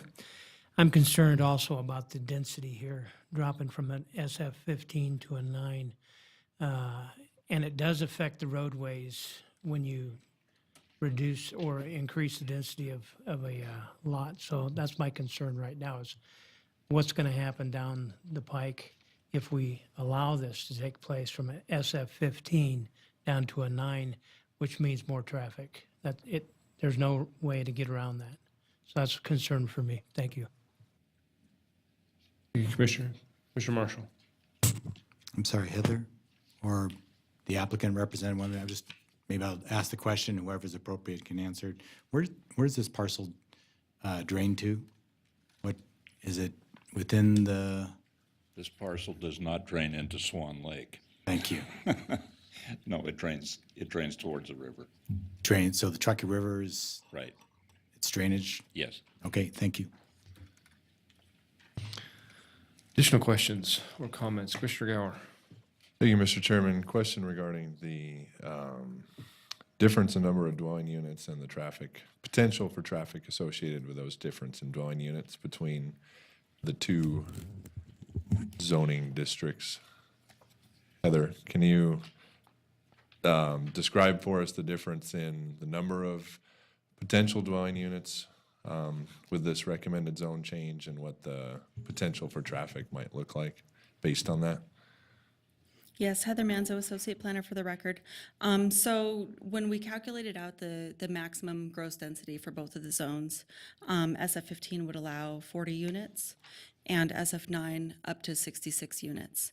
And in the staff report on page 4, it states, and we really have to evaluate zoning map amendments at their maximum potential just so we can take into consideration the potential impacts of a development. And so with the proposed zoning map amendment, the average daily trips would increase from 381 to 570, and the AM and PM peak hour trips, regardless of zone, would not trigger the requirement for a traffic study. And so I don't know the level of service on the roadways leading to the freeway at this time, but it was not noted as a concern with this requested zoning map amendment. Does that answer your question? Yep, thank you. Heather, question on kind of along those same lines in terms of the, well, maybe not along the same lines, the adjacent, two adjacent parcels, the one to the north, that's a good one. So I'm looking at, and from the photos and from visit out there, it appeared that the subdivision to the north, those homes are significantly higher in elevation than where we're at right now. Can I say the same for those to the east? Relative, and I know there's an open space separation there, but maybe Tom can help with this, the relative elevation of that side with respect to the slope of this site. So with the existing natural grade of the subject site, yes, both of the projects to the north and to the east do look over the subject site, and maybe the applicant can speak to what they see the future of the site to look like. That's a quick question. That'd be great. Thank you. If you could, just looking at, the concern and one of our findings in terms of the existing adjacent neighborhoods, are both the subdivisions to the north and the east are above this in elevation? Significantly above it. Okay. And I know the window is not part of this, but just in general. No, they are both significantly above this site. And that's what I thought when I was out there. Okay, Yeah. Thank you. And the one to the west will also be above the site. Okay. Thank you. Commissioners, any additional questions? Commissioner Weisky. Heather? Why is almost doubling the daily trip count not a concern? And I might want to turn that over to our engineering manager to answer the question, because I don't have the level of service available to me now. Okay. But I do believe that the request, if maximum density is proposed, would not affect the level of service. But like I said, I can turn that over to our manager for engineering.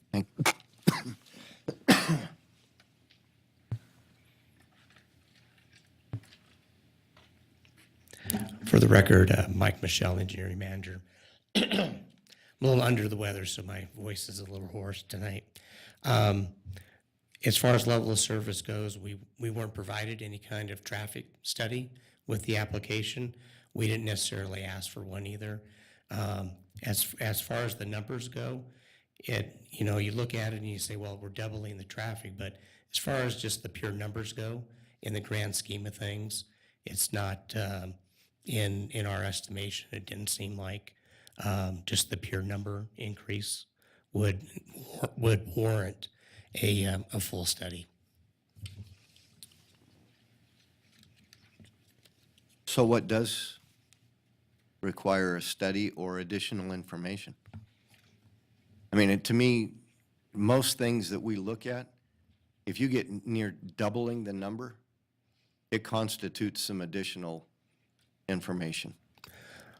Well, if we were aware of level of service problems in the surrounding street network system, and we saw numbers like this, that would be a concern, but we're just not aware of any of that right now. Okay. Thank you, Mr. Chairman. Commissioner, additional questions? Discussion items? Commissioner Marshall, sorry. I was sitting in the all right. middle, I have to swivel my head back and forth, so.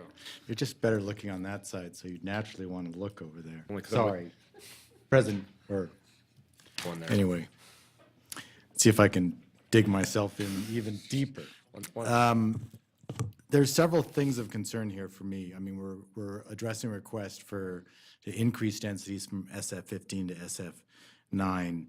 And part of the rationale that there's something that bothers me about it is that the lot size would be similar to the major adjoining developments. And the reason why the lot sizes are smaller is because of cluster development. And so, on the one hand, we'd like to promote cluster development, but at the same time, I don't think we should be using it as a justification to increase adjacent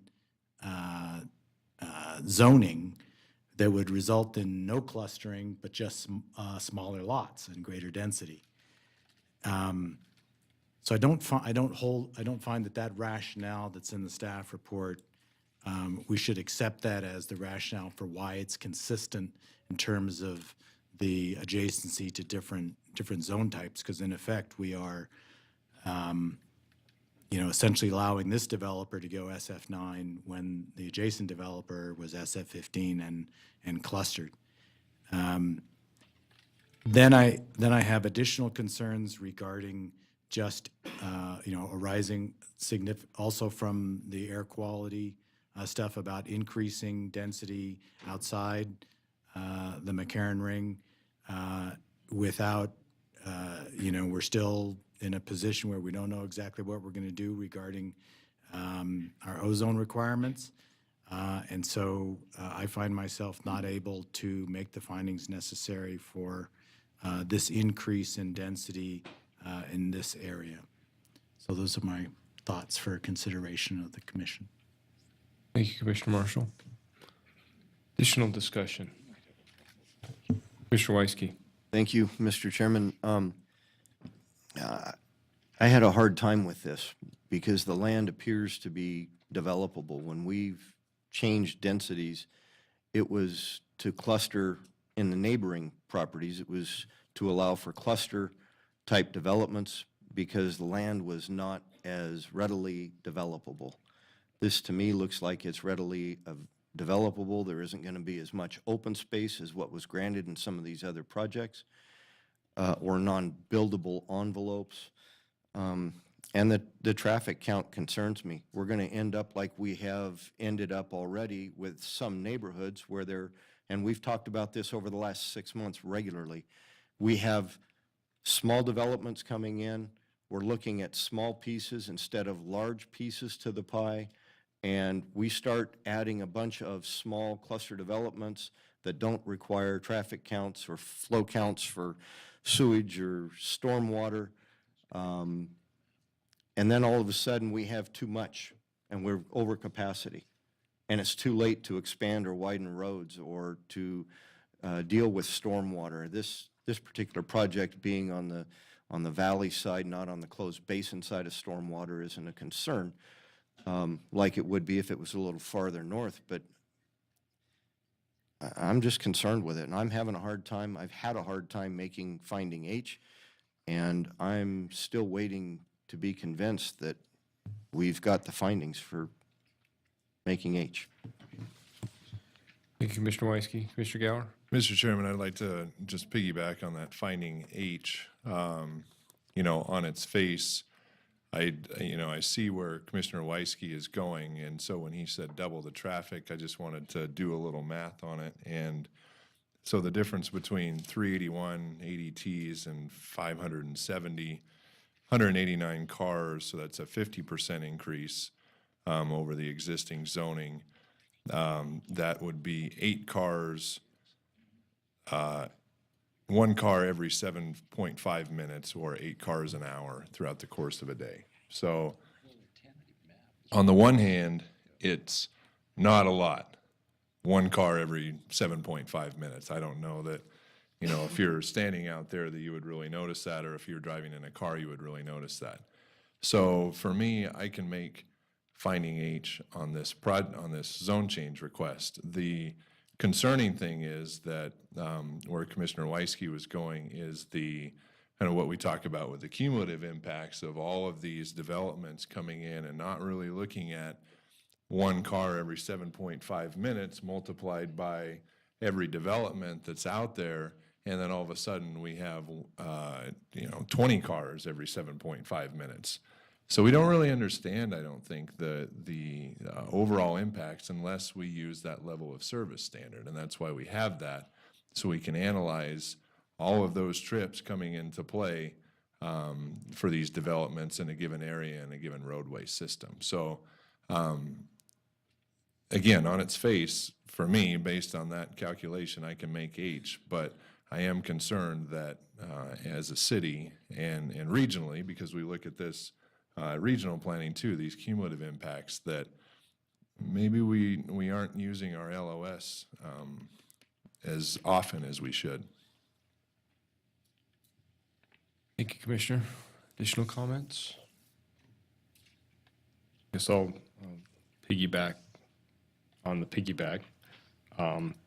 I also share Commissioner Gower's comment about being able to actually make finding H. I don't see the increase looking at it from 44 to 60, or I might have that backwards, 40 to 66 homes as being significant. And part of the reason for that is that we're in a neighborhood that's essentially, we're not looking at the next parcel or the next parcel or the next parcel. I mean, the neighborhood's established around there. We've got one development next to us that's a SF6 zone that's smaller, but we're not seeing the same issue in this location on some of the others where we're getting those small incremental changes north of here or further south of here. So I agree that it would be nice to have a little more information about the level of service, but I also am looking at this as a zone change. It's not yet a project. We're going to have at some point a tentative map, and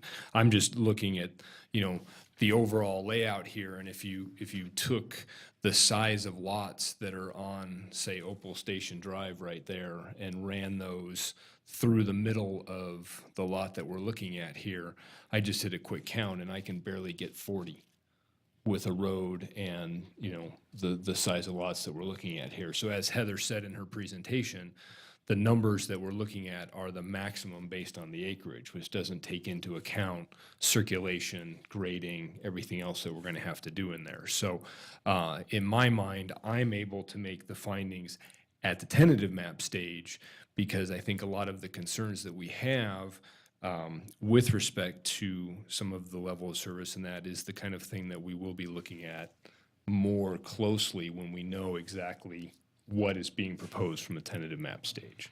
So that's how I'm looking at this, and that's how I'm able to make the findings with respect to what we're seeing here. So those are my comments. Any additional comments, Commissioner Hawkins? Yeah, Chair, I've got to go with Commissioner Weisky, and we've all been down that road, or if we haven't been, we need to. Newport's not going to handle too much more traffic, and that's one of the main arteries, if you want to call it that, coming out of Panther Valley. If they don't go over the hump and go through Golden Valley, they've got to come through Panther, and Newport's not adequate to handle that extra traffic. So we have to look at it now before we allow this to go forward and understand that there's got to be certain things done to Newport to allow a better flow. And if it means not giving the SF15 down to an SF9 because of traffic, I'm all for it. So I can't support going from SF15 to an SF9. Thank you, Commissioner. Commissioner Weiss. Mr. Chairman, can I get back in, please? Thank you for the discussion by my fellow commissioners. I've appreciated the input and the information and the insight. Knowing that this is a zone change, what we have to look at is the same thing that staff has to look at, and that is maximum density. If this property were to sell in a month, a new developer comes in, he develops to SF9, whatever he can pack in there at SF9.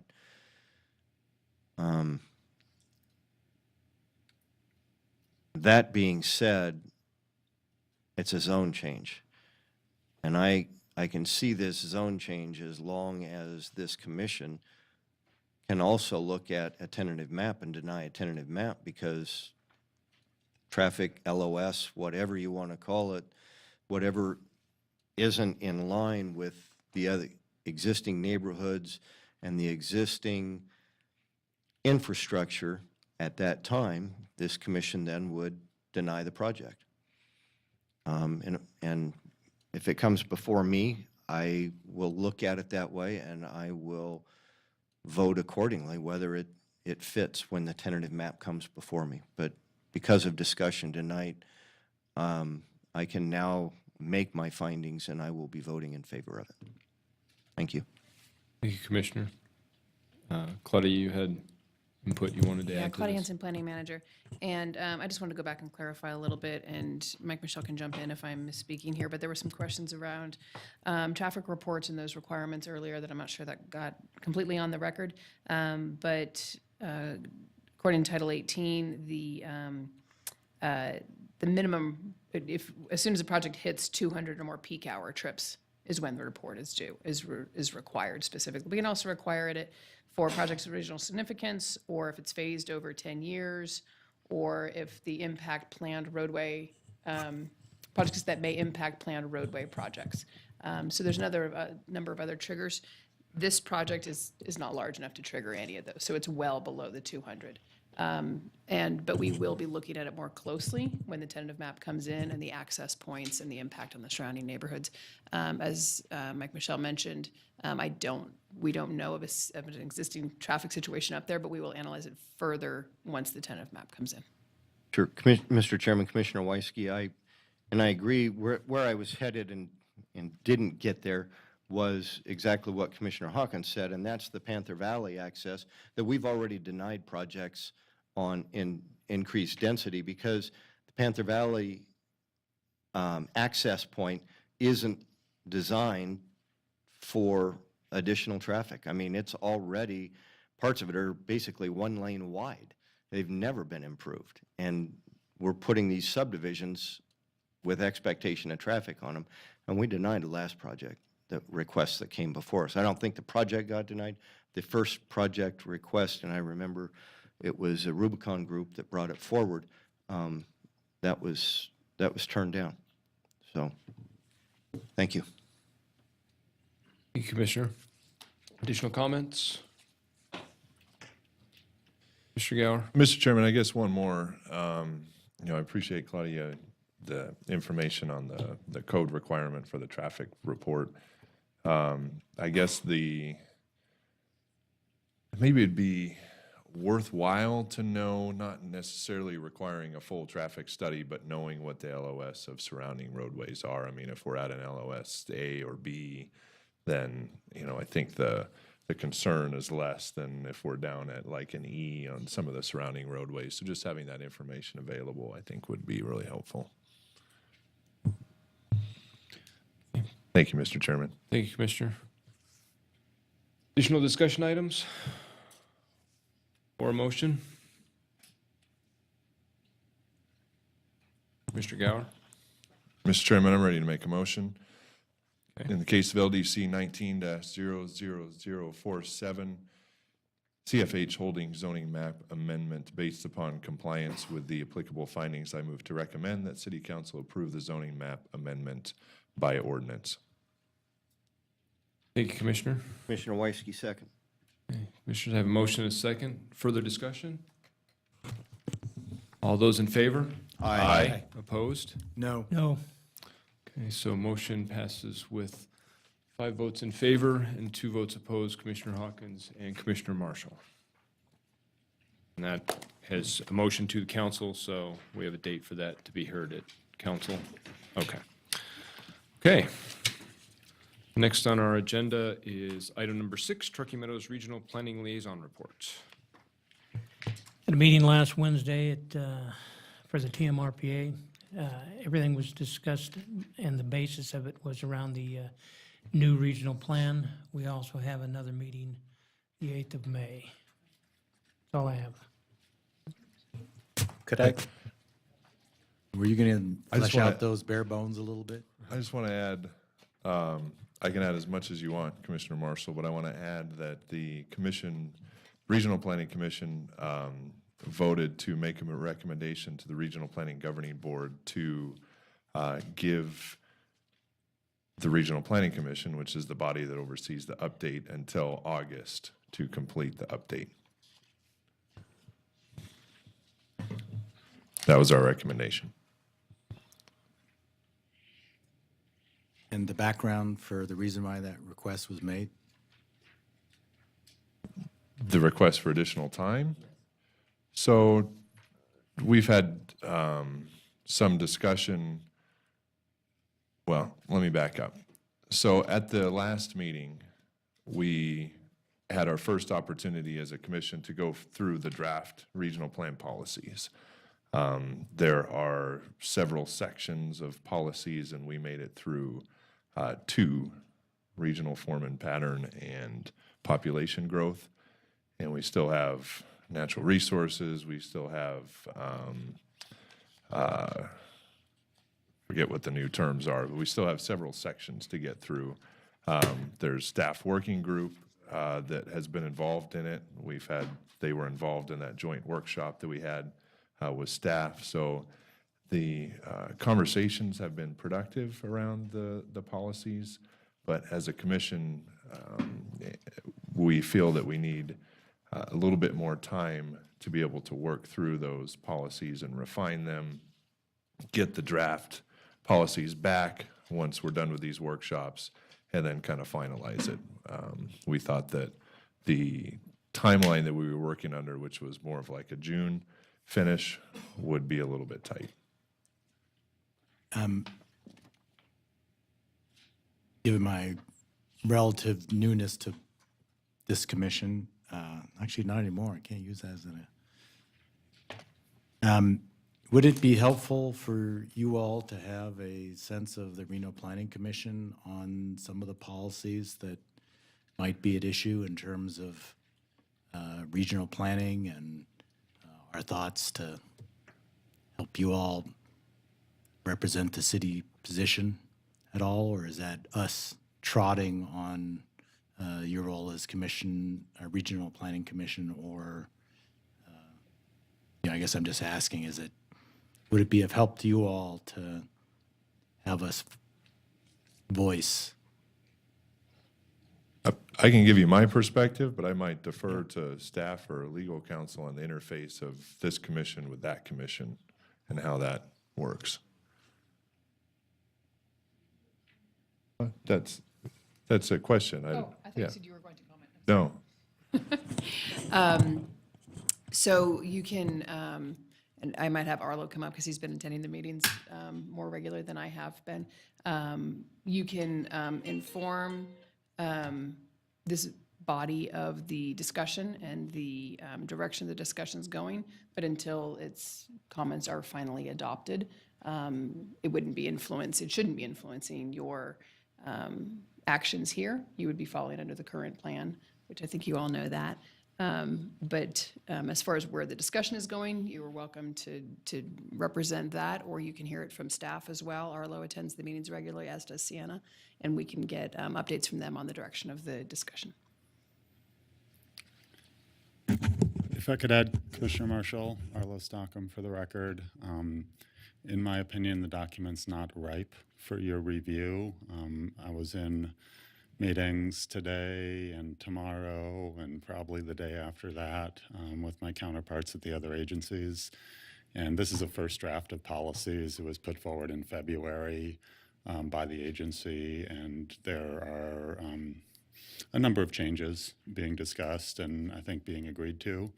So I would say probably the appropriate time to, look it over and provide input might be with the next draft, which should be a complete draft and a little more refined and reflect a little more consensus among the parties. Okay. Next is staff announcements. Okay, once again, Claudia Hanson, Planning Manager. At the last council meeting last week on April 24th, we had a lively, lengthy discussion on the proposed amendments to the adult business ordinance. We went for about 4 hours at the council meeting. That was covering titles 4, 5, 8, and 18. They accepted, I think, just about everything in 4, 5, and 8, which the kind of the highlights on that were to, if there's alcohol served at a location at one of the facilities, performers, patrons, employees, everybody has to be at least 21. Increased surveillance, so more video cameras, increased lighting standards, which will be finalized at the council meeting next week, and no private rooms. So clarification on language on no private rooms. On Title 18, they chose not to move forward with the sign regulations, the locational criteria, nor the removal of alcohol. So all three were removed from the ordinance. Due to those major changes in the ordinance, we will be bringing back a new ordinance with a first reading with those removed. It won't be coming back to you at this time because it's nothing additional. They removed things, didn't add things, so it won't be coming back to you. But those three items, which were the main focal point of your discussion, were all removed from the ordinance. There's some minor changes moving forward to reflect the age increase to 21, so that titles 5 and 18 are consistent. Surveillance on the exterior of the building, lighting standards in retail establishments, and amortization is now, staff is moving forward with draft language to council to remove the amortization period for non-conforming locations, and therefore would just fall under standard non-conforming, just like every other business in the city. That was 4 hours, summarized in about a minute and a half. Did you have a question on that? What was left? The last few things I said, so. Oh, okay, okay. 21, and exterior surveillance and interior lighting on retail establishments. Real tough stuff.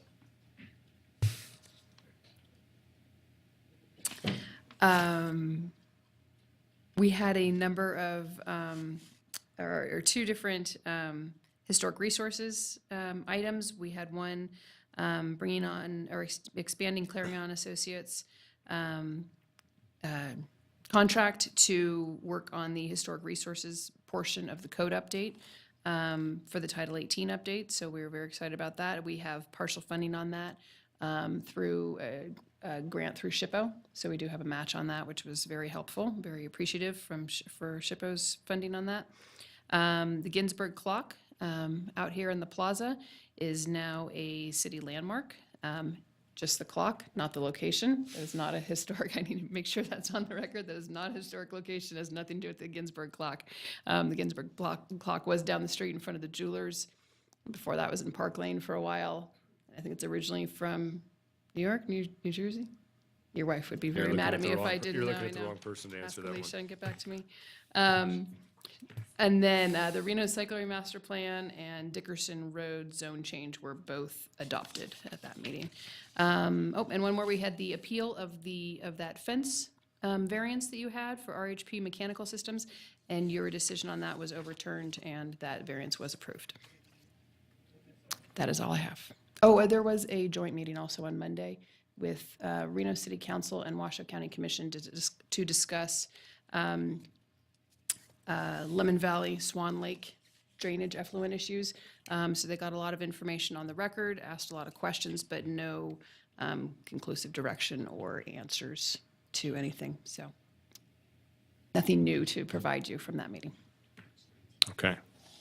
Thank you. You're welcome. Quite the report there today. Item number 8, Commissioner suggestions for future agenda items. I would like to see Ms. Holtstill's complete proposal to correct the issues of Swan Lake flooding placed on our agenda. Thank you. I'm sorry, could you repeat that?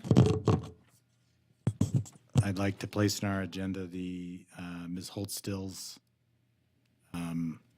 complete proposal to correct the issues of Swan Lake flooding as handed out to us today.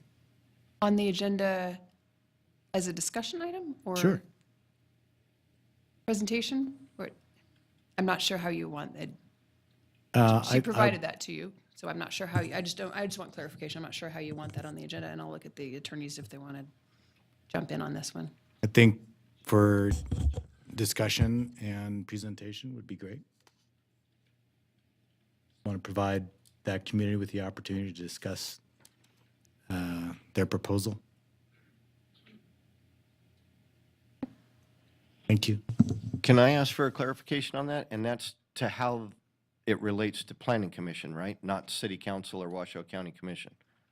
Whatever is in our authority, correct. Well, because one is As public Planning comment and one is what we're a governing body and have control over. Yeah. Yep. Yes. That's a great answer. Thank you. I appreciate your comment. Clarification is wonderful. So as the manager of the agendas, it will not be on the next agenda. Our next agenda will be rather full, I believe, but we will get it on the next available. Thank you. Okay. Item number 9, public comment. This item is for either public comment on any action item or for any general public comment. I have a request to speak from Steve Smith. Steve Smith, thank you very much. Good, but perhaps I should have spoken earlier, but I don't have a specific goal in mind, but I mentioned this, I was here a couple of years ago and I mentioned this to the. Can you Speak into the step up microphone. to You the gotta microphone? speak into the microphone. Thank you. Thank you, sorry about that. I was here a couple of years ago and I mentioned this at the time about downtown Reno. And it's kind of a project of mine. I would be good at it. Studied architecture, and but it's about downtown Reno, and it's about, you call it revamping, or it's about what people say about downtown Reno. It looks unkempt. It could look better. Like I talked with a lady over at the tourist agency on Sierra Street near the post office just yesterday and the day before, and she said what's lacking is number one, restroom. She said 70% of the persons that come in that her shop, their tourist shop, want to know where the public restrooms are. And there was one open right around in that parking structure, but it was 2 or 3 months ago they had to be locked up because they caught somebody in there doing drugs, hard drugs. But that's a minor issue. There's a lot of other issues. For example, about making downtown Reno look better, it's really a matter of, I like to do it. I live in Reno. I lived here 3 years. I'm from California. But to make downtown Reno look better, it's a big project. It's a matter of convincing people, getting proprietors permission, getting them to, like, for example, a good friend of mine is a tax preparer, and we talked about this, and he said, he just had to go over his busy season, and he said, have you figured out who's going to pay for this? How are you going to work out the issue of the cost?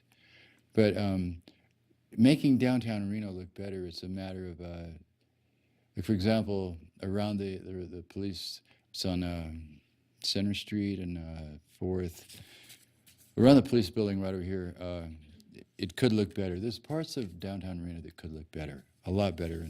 And like, for example, just the Wonder Lodge just at 430 Lake Street, just up from the bus station there. I went and talked with her today about the signs in front of that motel that are falling apart. There's letters missing. I said, wow, you're going to ever fix these signs? And he said, well, the owner told me that soon it's going to be converted into a Super 8 motel. So he's not really taking care of that now. But, and I said, well, maybe he could just replace some of the letters on the sign just to make, I'm going to do I want to help make downtown Reno look better. And she said, well, I'll talk to him about it. Okay, that was this afternoon, actually. And then, yeah, that other building, that police building at 40 East 4th, I wrote down here, vacant police substation, surrounding area could look better, it could look sharp, and that's a distinction, that's significant, to drive by there and see, like, I'd look there and I see a lot of dust, a lot of faded paint. How about new paint? How about wiping off the dust? And some of the casinos, to clean off the signs, to get the dust out of the way, to make it look new, to make it look taken care of, paid attention to. And that's what people say about downtown Reno. They go in there, well, it looks like it's been abandoned and forgotten about, and nobody really cares what it really looks like. And, you know, I can't make any comparisons to any other cities, but I do anyway. Thank you, Steve. 3 minutes. Thank you. Thank you very much. And if there's any suggestions, thank you, please. Suggestions are what I'm looking for. Thank you. Thank you very, very much. Okay. Don't see no other requests to speak for, Michelle? Okay. No. Item number 10, adjournment. So moved. All those in favor? Aye. Good night. Good night. Thank you, everyone.